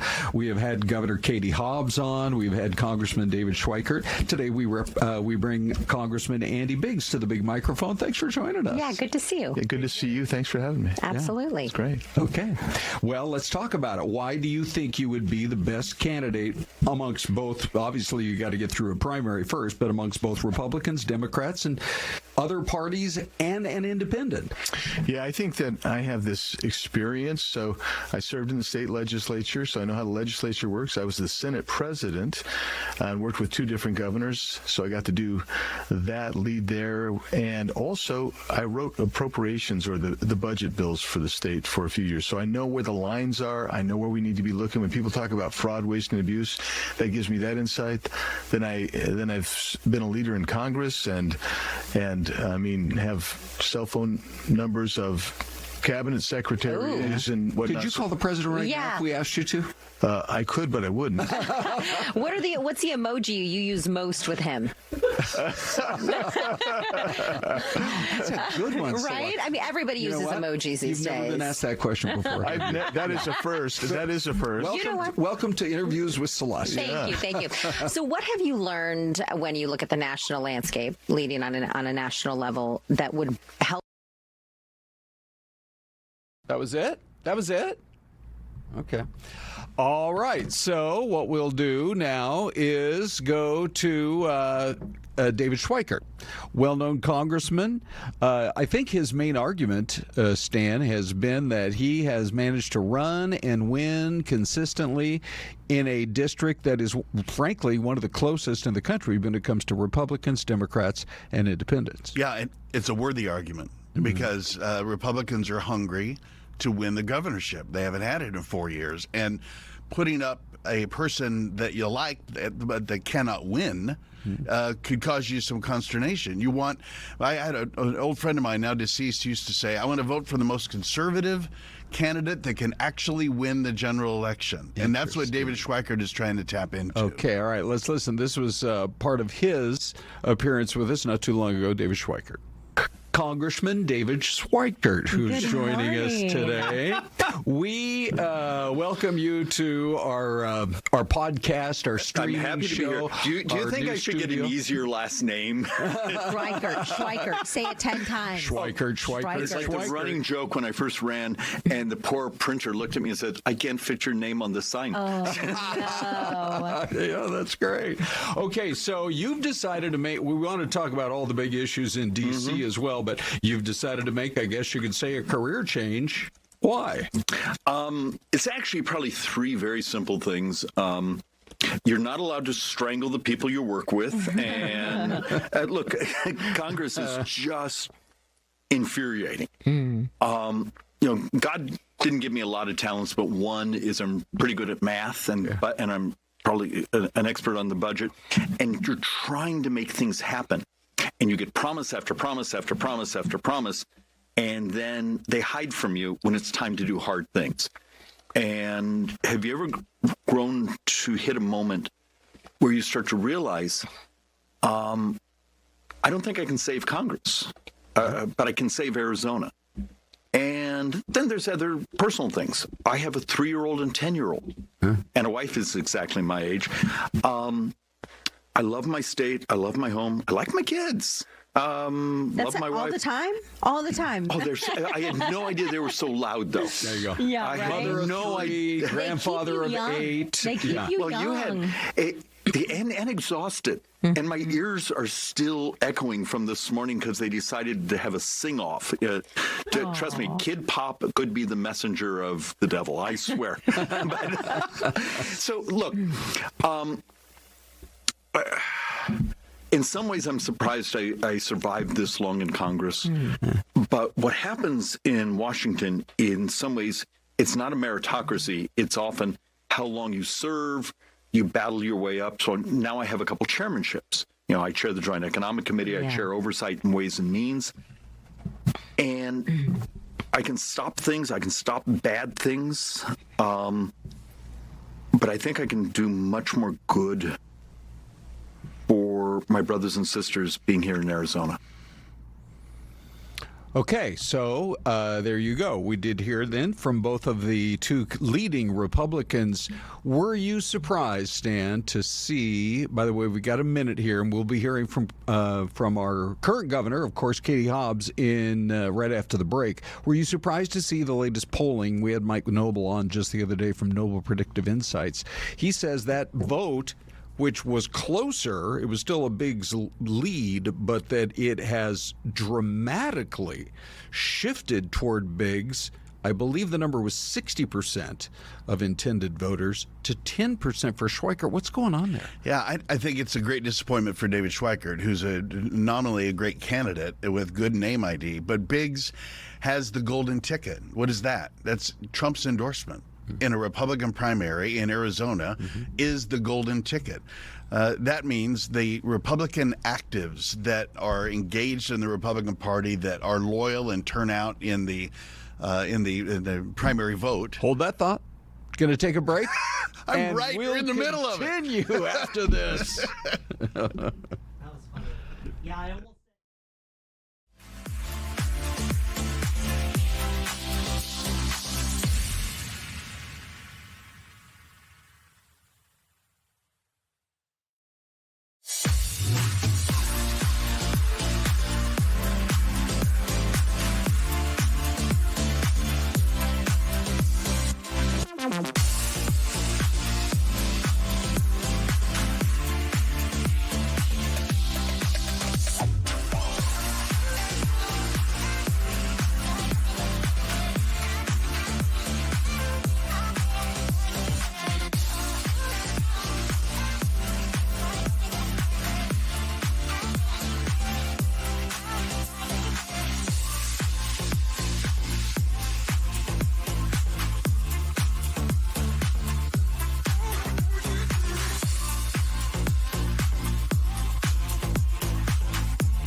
All right, everybody. By the way, that's our mystery cam from like 2 hours ago. If you guys can find, hey, we're live. If you guys can find anything else that's better, I'll take a shot of the Capitol. I'll take a shot of the White House. You know what? You can pop Remote 37 in if you want to. We'll take a shot of Flagstaff, Arizona, for goodness sakes, rather than all the way out in the midsection of the country. So welcome back. We're just having some fun. We're talking politics. To me, this is just Stan. This is Stan Barnes, political consultant. He comes on frequently. Stan, I do a weekly history show with my buddy John Netzel, and it really is two friends sitting around talking history, and we dig into all kinds of stuff. So the format where we can be a little bit more conversational, a little bit more loose with our time, is excellent, I think.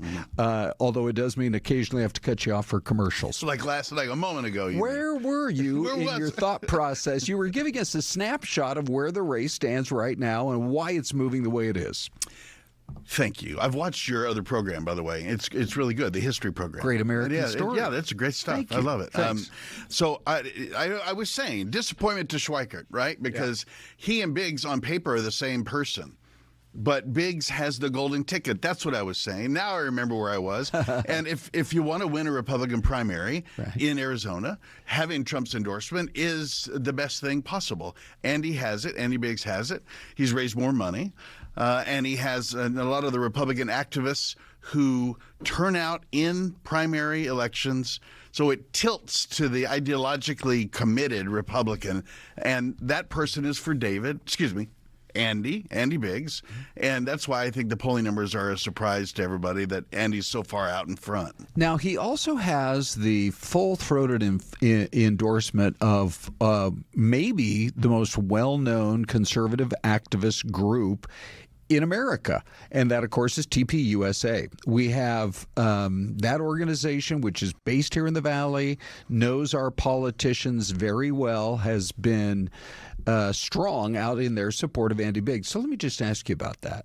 Is that basically, does that appeal to the exact same people who also would be looking for Donald Trump's endorsement? Is there some cross between the two of them? How important is that? Yeah, I think there's a lot of overlap in a Venn diagram. There's a lot of overlap between the Turning Point USA active voter or influenced voter and the Trump supporter list.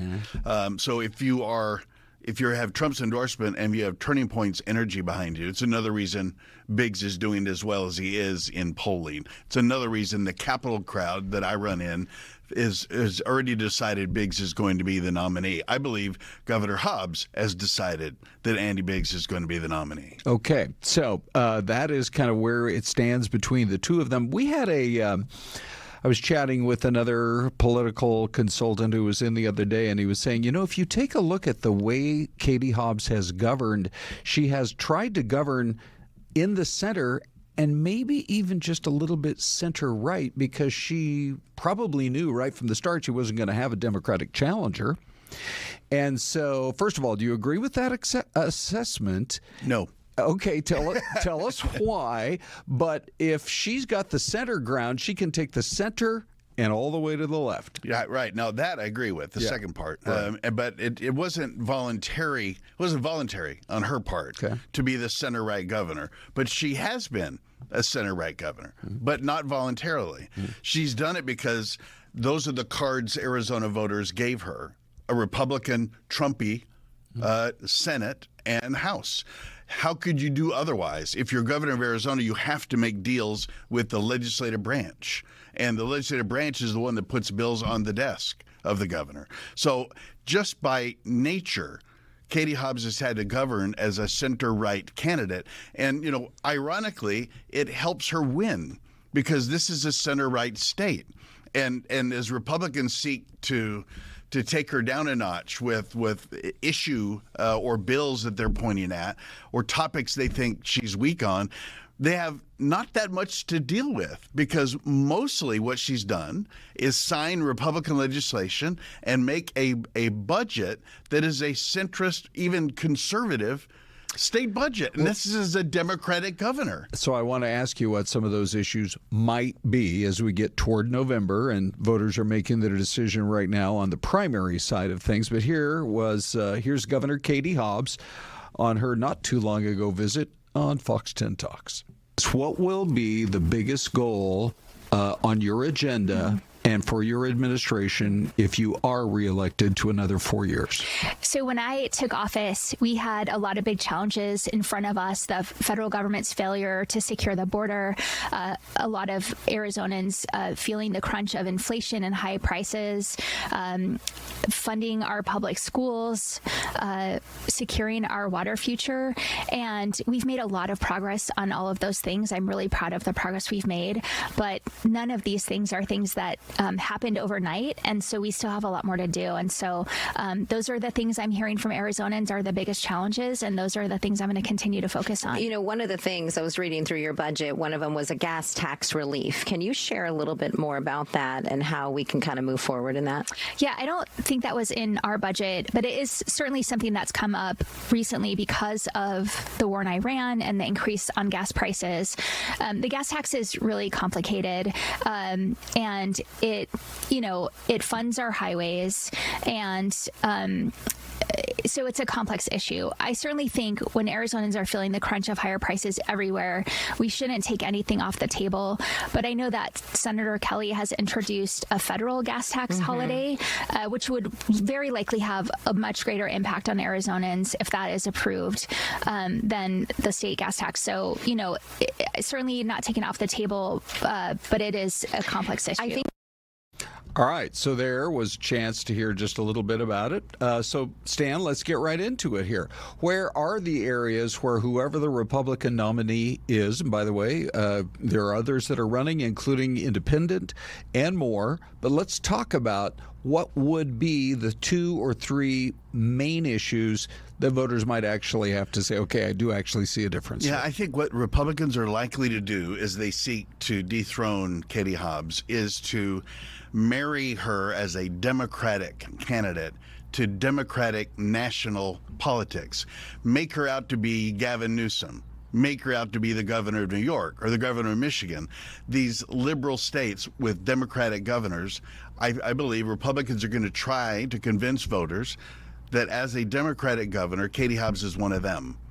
And they won't have a lot to point at, is the point I was making a moment ago, because the governor has signed conservative legislation and has signed a conservative budget. Now, she may have proposed things that Republicans shot down or didn't like. That's true, but none of it became law. And so they will reach for proposals from the governor, from her State of the State address, where, for instance, she wanted a tax on data centers or a tax on water for data centers. They might accuse her of wanting to raise taxes. I'm just pulling this out of the air. But what they have substantially to work with is nothing, because the Republicans have put conservative legislation up and she's signed it. She's vetoed a lot, and they'll probably try to take that as well. Like, the governor had a chance to sign this bill, she vetoed it. But that takes 1, 2, 3 to convince the voter. It's not an easy message. So I think the easy message will be to try to say, National Democrat, that's what Katie Hobbs is. And I don't think that will stick. Governor Hobbs is in a very good position, probably better than she even thought she'd be in, and is in part because she's had to work with the conservative legislature, which has substantively made her a centrist, center-right governor in a centrist, center-right state of Arizona. Is that why poll after poll shows her with a lead? It's not huge, but in some cases it's slightly outside the margin. I think so. I think, any sober-minded voter is saying, you know what, she's done an okay job. And she also has the money to tell voters about her life story and to frame her as a regular person. You may have seen her ads that have run on this television station, that she is, she grew up in Phoenix, working class family, had to work herself to support, has done a lot of odd jobs, and she seems like a very normal, likable human being. So when Republicans go to attack her, which is the natural state of politics today, I think a lot of voters are going to say, well, wait a minute, I've seen this very likable person over here, and I'm not sure I buy into that attack anymore. So it's been a good inoculation. She has 10 times the money that the Republicans do. She's raised a great deal of money, somewhere over $13 million. And Andy Biggs has raised $2.5 million, something like that. And David Schweikert just over $1 million. So she has money to tell her story the way she wants to. That's going to influence voters when it comes to general election. Couldn't an argument be made in terms of whoever is the Republican candidate? Look, we are extremely close when it comes to the division of power at the state capitol, both in the House and the Senate. If one or two seats flip, currently you have Republican control, you could see Democratic control. Am I right about that? You are right about in both that. the House and the Senate. Yes, you are right. Could you not then make the argument that it looks to us like Arizonans maybe kind of like split government? But there's no guarantee Republicans, in fact, if this is any kind of a wave election, the Democrats will run the House and they'll run the Senate, and you would have a Democrat governor as well. You don't have any kind of, I don't want to call it checks and balances, but that is in essence kind of what's been going on. I don't know if that argument would connect with people because, as you say, it's not the reality now, but it could be reality after that election day in November. You're really close, but you're wearing the wrong hat. This is the Katie Hobbs speech, the one you just made. She's the one that is standing between the Trump legislator and the final result. It is she that is the moderator. It is she that is balancing the government. What you're saying is the Republican nominee could run and say, make me the governor because this House and Senate may go Democratic. That's what I'm saying. Yeah, I don't think that 1-2 punch, they won't concede that. Right. They will but say, it is likely. It is possible. I'm not saying likely. Okay. You remember, the House hasn't been Republican majority. The House hasn't been Democratic majority since 1966. Wow. 60 years. Wow. So it's not likely. It's possible. So, but the Republican nominee is going to say, send me to work with the Republican majority and make this a Republican state that it is. That's what they're going to say. Katie Hobbs is going to say, keep me to blunt the worst instincts of the Republican ideologues that are running the House and Senate. I'm there to protect you from pure Trump politics. That's what Katie Hobbs will say. Well, one of the things I want to find out from you is, will Donald Trump be a net plus or a net negative when it comes to in the voters' minds? Because even though he's not on the ballot, he's certainly front of mind, I think, for a lot of voters. We'll do that after the break. We're going to get into some of these other big issues. We're live with Fox 10 Talks Politics with Stan Barnes. Be right back.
Welcome back.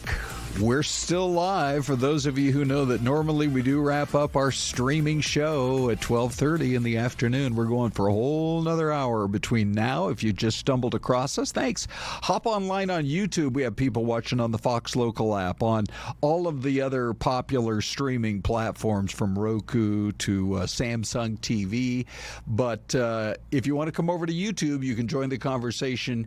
And we're having a great time talking politics here with Stan Barnes. So, Stan, let's talk about a state that did go pretty strongly for Donald Trump in the last election. And yet we have seen his numbers kind of continue to drift lower and lower. And now we're heading into November where he's not on the ballot. But he still looms large as a political figure. With the numbers as negative for him as they are, is it a plus? Is it a minus? Is it a kind of a net neutral?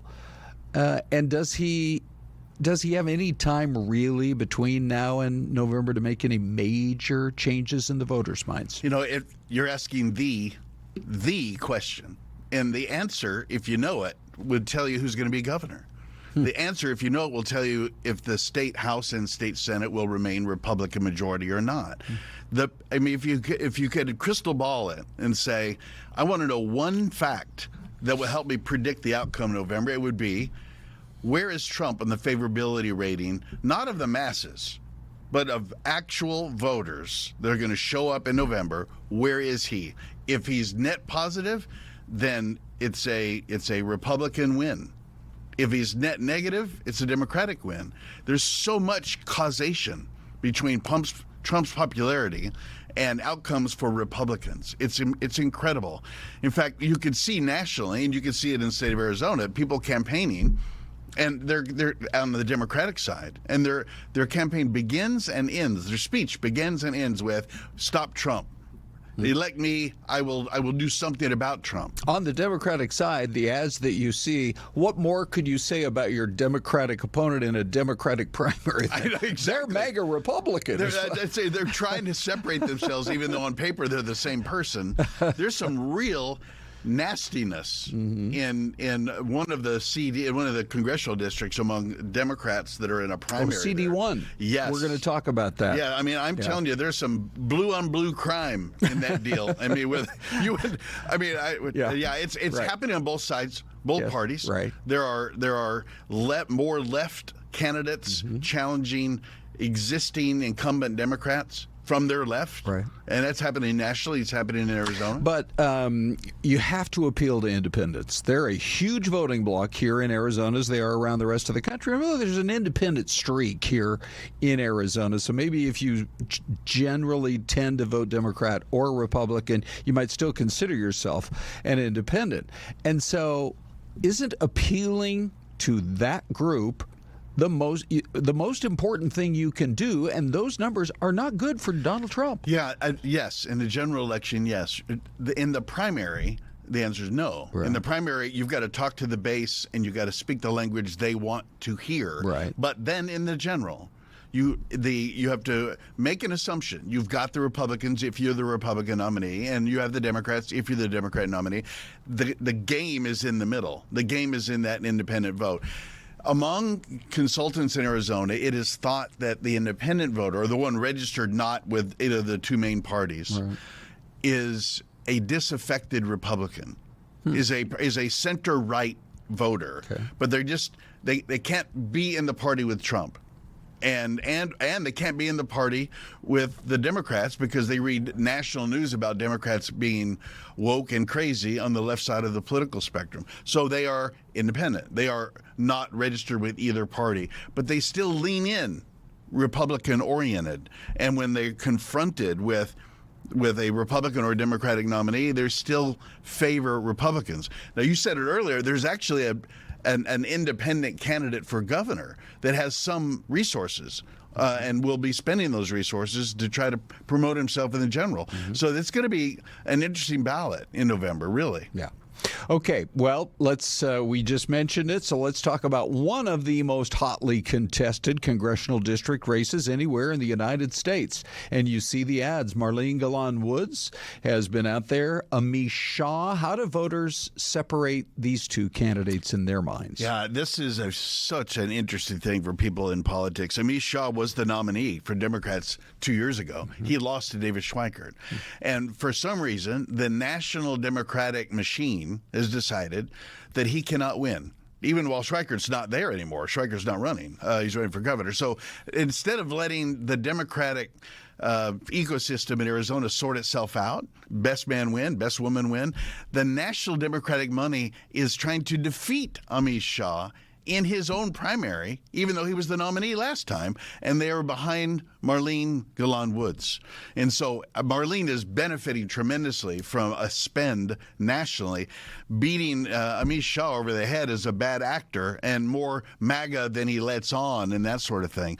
And Marlene's running her own ads, and she's promoting herself. She knows how to handle herself on television with her experience. There's a third actor in that race, a third Democrat who's on television and has resources, and he's saying pox on both of them. Mm-hmm. And he's saying Amish Shah too close to the Republicans, and he's pointing out that Marlene Galan supported Jan Brewer and supported Senate Bill 1070, the famous Senate Bill 1070 of years ago that Jan Brewer signed. Mm-hmm. So he's trying to make them both. That's the one that, for people who were here from not that long ago, what was called, at least by its opponents, the Show Me Your Papers. That's exactly right. Well, so there's a third guy who might actually be a spoiler or might surprise everybody. It's a good point, because you're seeing some of the debate footage here. And yeah, we absolutely should mention that Rick McCartney and Jonathan Treble are also involved in that race. So yeah, that's fascinating to see where the money goes. And it's a repeat of 2 years ago. Well, but politics ain't beanbag is the point I'm making. Right. This is a dog-eat-dog thing. Who is going to be the nominee? Who is going to hold the power? Right. That does not lend itself to virtue. or even the facts. Right. This is a whole different level, especially in the Congress. You know, the state level is a different play, but in the Congress, it is the roughest and toughest, and money does not care about your feelings. Yeah. It's a very tough business. Well, full disclosure, I worked with Marlene a long time ago. We anchored at a different TV station doing the morning news so long ago I can't even... Stan, I think you were a baby when I started on the air here. I don't know. But it's not like we've stayed in touch necessarily. But we have invited her to come on Fox 10 Talks on our regular daily 10 a.m. talk and news show. So maybe we'll get a chance to hear from her, particularly if she does come out victorious in that race. Now, let's go to the other side of it, because this one is also pretty fascinating on the GOP side. And, you know, I guess you're seeing all of the main players here, because they're at least on the Republican side, you've got one guy who's got great name recognition, and the other who actually has quite a bit of political experience. Yeah, that's true. And you're seeing them right on your screen. Jay Feely and Mr. Chaplik, who's a former legislator, they are kind of the 1-2 punch. There's another player in that same race. Mm-hmm. But those two guys are the ones where the polling and the money seem to be going. Feely has the golden ticket that I was mentioning earlier. He's got Trump's endorsement. Remember, Feely was going to run in CD 5 out in the East Valley. And when the Pinal County Sheriff got into that race, Mark Lamb, there was too many Trump people in that race, and Trump evidently asked Jay Feely to move over to the Schweikert district, which he did. Okay. But he carried with him the golden ticket. Yeah. And so the conventional wisdom around here is that Feely is going to win that nomination because he does have Trump's endorsement, and he has enough resources to tell voters about it. Why is CD1 so closely contested? CD1 was a ripe seat for Republicans. It is a red district, and if you get elected there, you could stay there the rest of your life as a Republican, and that makes it attractive. The Schweikert seat, CD5, you have to lay it out on the line every 2 years and hope you win, and that's a lot of work to stay as a winner in a split district. But in the East Valley district, Gilbert, Queen Creek, East Mesa, Apache Junction, that's a Republican district. That's a very valuable thing. Well, I do want to talk to you a little bit about that. But before we leave, so you've got out there in the East Valley, you've got Mark Lamb versus Daniel Keenan. And, well, you know what? Let's get into it right now. I think we've got just a little bit more of that right here.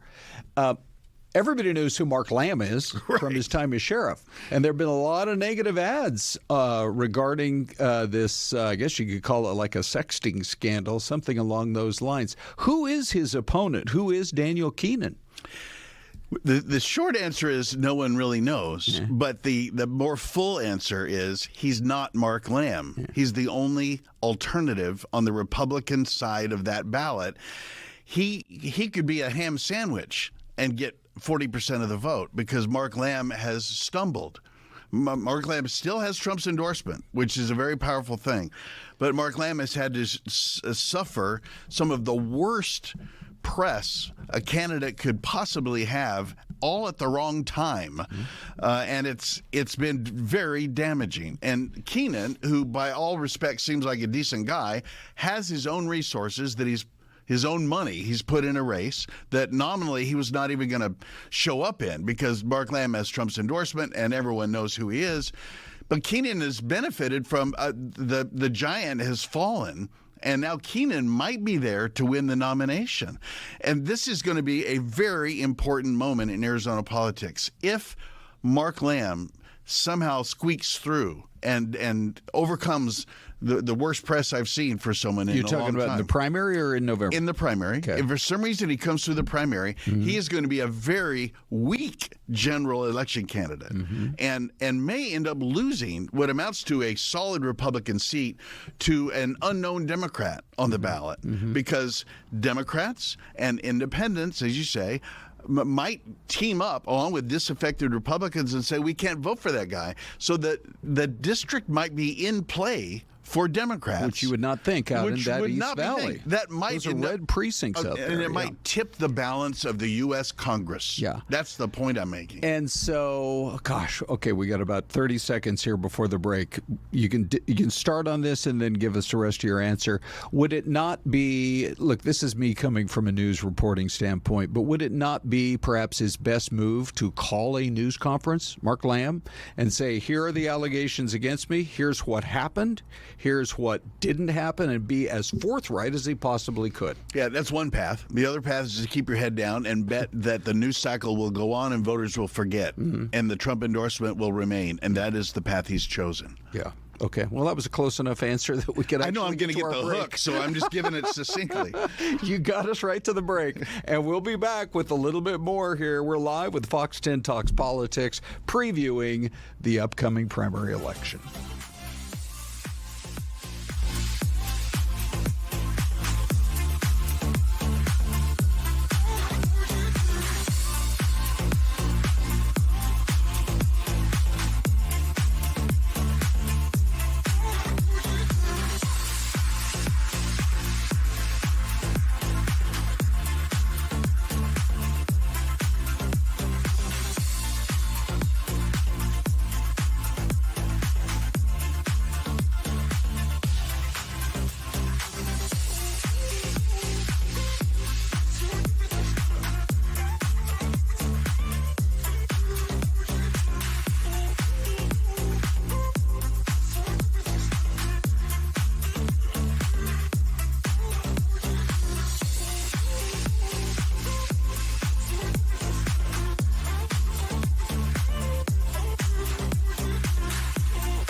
All right, so we are continuing here. Fox 10, talking politics with you today. First time we've tried to go 3.5 hours live. And this, of course, will be its own separate standalone video on demand segment as well. But thank you for spending some time with us. I'm Ron Hoon. This is Stan Barnes. Stan is a frequent guest of ours on Fox 10 to give us some perspective on these various races. So, any other thoughts in terms of wrapping up either CD1 or CD5? Those do both appear to be fascinating. Yeah, I think my last thought is Mr. Keenan, the alternative to Mark Lamb in that Republican primary, might be the luckiest man in Arizona politics today, because otherwise no one would even know his name. He might be the nominee, and he might be a congressman because of it. It would be a remarkable story if it happens. Yeah, okay. Let's shift to the Attorney General's race. I would call that very high profile. Yes. We have an Attorney General here who has also been a guest of ours. In fact, you'll hear from her in just a moment, Chris Mays. And she does tout the fact that she is a former Republican. She brought that up 2 or 3 times, I think, over the course of the interview that she had with us when we were visiting with her. But she has obviously been elected as a Democrat. She is currently a Democrat. It does seem as though when she files suit, generally, we've seen a lot of suits against Donald Trump and his administration. I mean, to the tune of dozens and dozens. Yes. What would be your take on, in terms of how she's run the office the last 4 years, and in a center to slightly right state, how she's positioned herself? I think what she's done very well is take a high profile on a great many issues. She's unavoidable for comment, Chris is, our Attorney General. She's everywhere. She's in southern Arizona, she's in western Arizona, she's in northern Arizona. She's litigating because that's the tool of the Attorney General, but she's also at town halls and just like she never sleeps. She is the hardest working politician in Arizona. And even though I personally may not agree with everything she's doing, I give her tremendous credit for being out among people and doing the hard work of the Attorney General's office. She is not coasting. She is working harder than Donald Trump in this office. Yeah. And in many ways is emulating the Trump playbook, kind of a Democratic populist, not a Republican populist thing. And that it's working for her. I joke with her because I've known her for 35 years. She's a friend. I say, would you stop being such an activist? and you know, she laughs, I laugh. But she is the most high profile engaged Attorney General we have had in my political lifetime of 35 years. And that's saying something, because we've had a lot of high-profile AGs. But she's something, and I think it's going to carry her over. I think she's in a better position than she thought she'd be in. When she beat Abe Hamada, now Congressman Hamada, back in the day, 4 years ago, She won by, what, 220 votes or something? I mean, landslide Mays, that's what she calls herself. So it's not like she comes from a position of strength, but she has managed to make herself practically a household name, and that overcomes future politics. Did she score points with the voters, do you think, in how she was so out front, maybe of all attorneys general across the U.S. who were fighting against the merger, the Kroger-Safeway merger?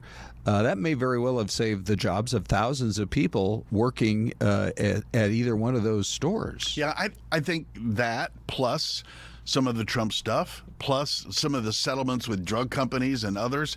There are constituencies for all of these things, and she's touching all of those constituencies. She is not going to have the conservative Republican voter in the general election. She's not going to. That will go to Warren Peterson or Rodney Glassman, whoever's the nominee.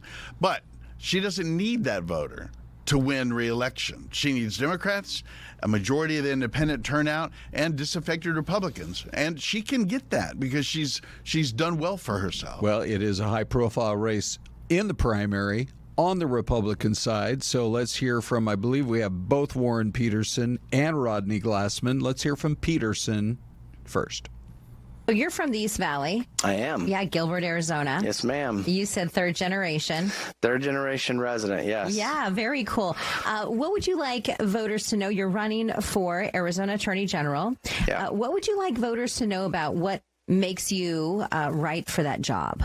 Yeah, well, I was actually recruited to run, asked to run by people who used to work for the office because they're really concerned about the direction that our current Attorney General has been taking our state. We're starting to drift toward California. If you've kind of watched her and her priorities have been political lawfare. Her priorities have been environmentalism. I really just want to bring the office back to what it should be doing. The office should be focused on crime, keeping Arizona safe. You know, I think a big word for 2026 is going to be fraud. What we're seeing out there in Minnesota is just the tip of the spear. We have it here in Arizona. The federal government is really cracking down on this. I applaud the federal government. Nobody wants fraud. None of us want our taxpayer dollars wasted. And yet we have an AG right now who is blocking the Trump administration from looking into possible voter fraud. She's also blocking the Trump administration from looking into welfare fraud. Well, I would be on the very other side of this. Not only would I not try to block the federal government, I would work hand in hand with federal law enforcement to completely eliminate fraud here in the state of Arizona. And I would also make sure that our elections are secure. You know, people want to know they're voting and that their vote counts. We need to have that confidence in our elections. And so I would definitely breed that confidence. But also, fraud, it affects everybody. It costs everybody money. We want these programs to be used by people who need them. We don't want these programs used by people who are fraudsters, or even worse, fraudsters in other countries. It's better to have a fraudster probably in the U.S. than a fraudster in some other country, but it's all bad. So all right, so we're going to go straight now to Rodney Glassman as he visited with us here at Fox 10 Talks. Yeah, Rodney Glassman, thank you so much for joining us. This is exciting, a very big seat in Arizona. Arizona Attorney General. Why? What's really set your eye on that? Well, the Arizona Attorney General is the most impactful elected office in the state. Most Arizonans aren't even aware of it. And I believe that we need an attorney general here that wants to protect our cops, protect our kids, and frankly, protect Arizona's prosperity. And what we have right now is not that at all. You know, President Trump won Arizona by over 5 percentage points. But we have an insane liberal attorney general right now that has sued the Trump administration 31 times in the past 12 months. And so I'm running for attorney general because I want to put Arizona first. And the attorney general is actually the largest law office in the state. 400 attorneys, 1,000 support staff, providing all the legal services for every state agency. And what makes me unique as a candidate is I'm the only Republican running with the experience to do the job. I'm a lieutenant colonel out at Luke Air Force Base. I've been serving for over 16 years. I'm also a private attorney and have my law school sweetheart, now wife of 16 years, and 2 teenage daughters. So I bring that kind of experience as a lawyer to the table, which is what we need if we're going to defeat the Democrat in November. All right, and so now we have a chance to hear from Chris Mays, the incumbent in this job, and here's what she had to say when she came to visit. I have made it a major priority to go after the Mexican drug cartels, and we have now seized more fentanyl under my tenure as Attorney General, 27 million pills, along with our sheriff partners, our local police partners, than any other AG in the history of the state. So we have seized more fentanyl than any other AG, and and we have tried to be innovative in this fight against the cartels as well. You know, when I learned that the cartels were bringing fentanyl across the border using drones, and a lot of drones, and what they'll do is they're attaching the fentanyl to strings on the drones. I said, that's absurd. Why aren't we allowing our local law enforcement along the border to shoot the drones down? And people laughed at me at first. They're like, oh, are you talking about letting them shoot the drone? And I said, yeah. Yes, let's shoot them down, or let's jam the drones, which you can do. So we passed a bill that allows local law enforcement to do that, and we bought a drone jammer and a trailer system that we are loaning out to local law enforcement. So that fight against the cartels is important. I do about 80% of the major drug prosecutions in the state of Arizona, mostly against the cartels. Second. All right, so there you hear from our Attorney General. But when it comes to primary decision day now, it's on the Republican side. What do you think? How will this race kind of settle, and what is the argument that each man is using against the other? Yeah, the conventional wisdom at the Capitol is that Warren Peterson, who's the present Senate president, is going to be the nominee. But, I mean, sometimes voters don't get the memo, is what the Capitol crowd thinks, and so we'll have to see. I don't think anyone really knows. I haven't seen any good polling about it. Warren Peterson says about Rodney Glassman that he has been a Democrat most of his life. In fact, he was the nominee against John McCain for the Democratic Party for the U.S. Senate, and he's run for the Democratic Party chairmanship. He was a Democrat Tucson City Council member. He was a pro-abortion Democrat City Tucson member. And so there's a lot to say about Rodney Glassman being a Democrat if you're Warren Peterson, and that's what he's tried to do. Glassman, going the other way, has tried to say that Warren Peterson just got his law license and has no experience. So that's basically the 1-2 of each candidate. Both of them are trying to claim Donald Trump's endorsement, even though there hasn't actually been an endorsement of either by the city president. Does it seem like there has been? It seems like it because it's kind of artificial around. It's all around it without an official endorsement. Both of them are running Trump's face and Trump's reference to each of them. Yeah. But there has been no endorsement. And yet, would this be a race that would be on Donald Trump's even radar screen? Well, I'm shocked that any race outside of a U.S. Senate race is on his radar screen. After all, he's the president. He's got things to do. But he has proven his willingness to engage at all levels of self-governance in the United States. And so, yeah, it should be, because after all, Chris Mays has sued him or his administration a few dozen times. You'd think he'd want a Republican in that job, but who knows? He hasn't reached out. Superintendent's race, 30 seconds left. Too close to call? Yeah, there's a primary between the sitting incumbent and the incumbent treasurer, Kimberly Yee, and I don't think anyone knows where that's going to go either. It's a little bit behind the curtain. Both have good name ID, both have good campaigns, both have a lot to brag about. Both have been guests right here on Fox. And both have been guests here, so they're good people. So we'll see. Excellent hour, Stan. Thanks for your input. Hope we can call on you again. Good to be here. Thank you. And that's our primary preview.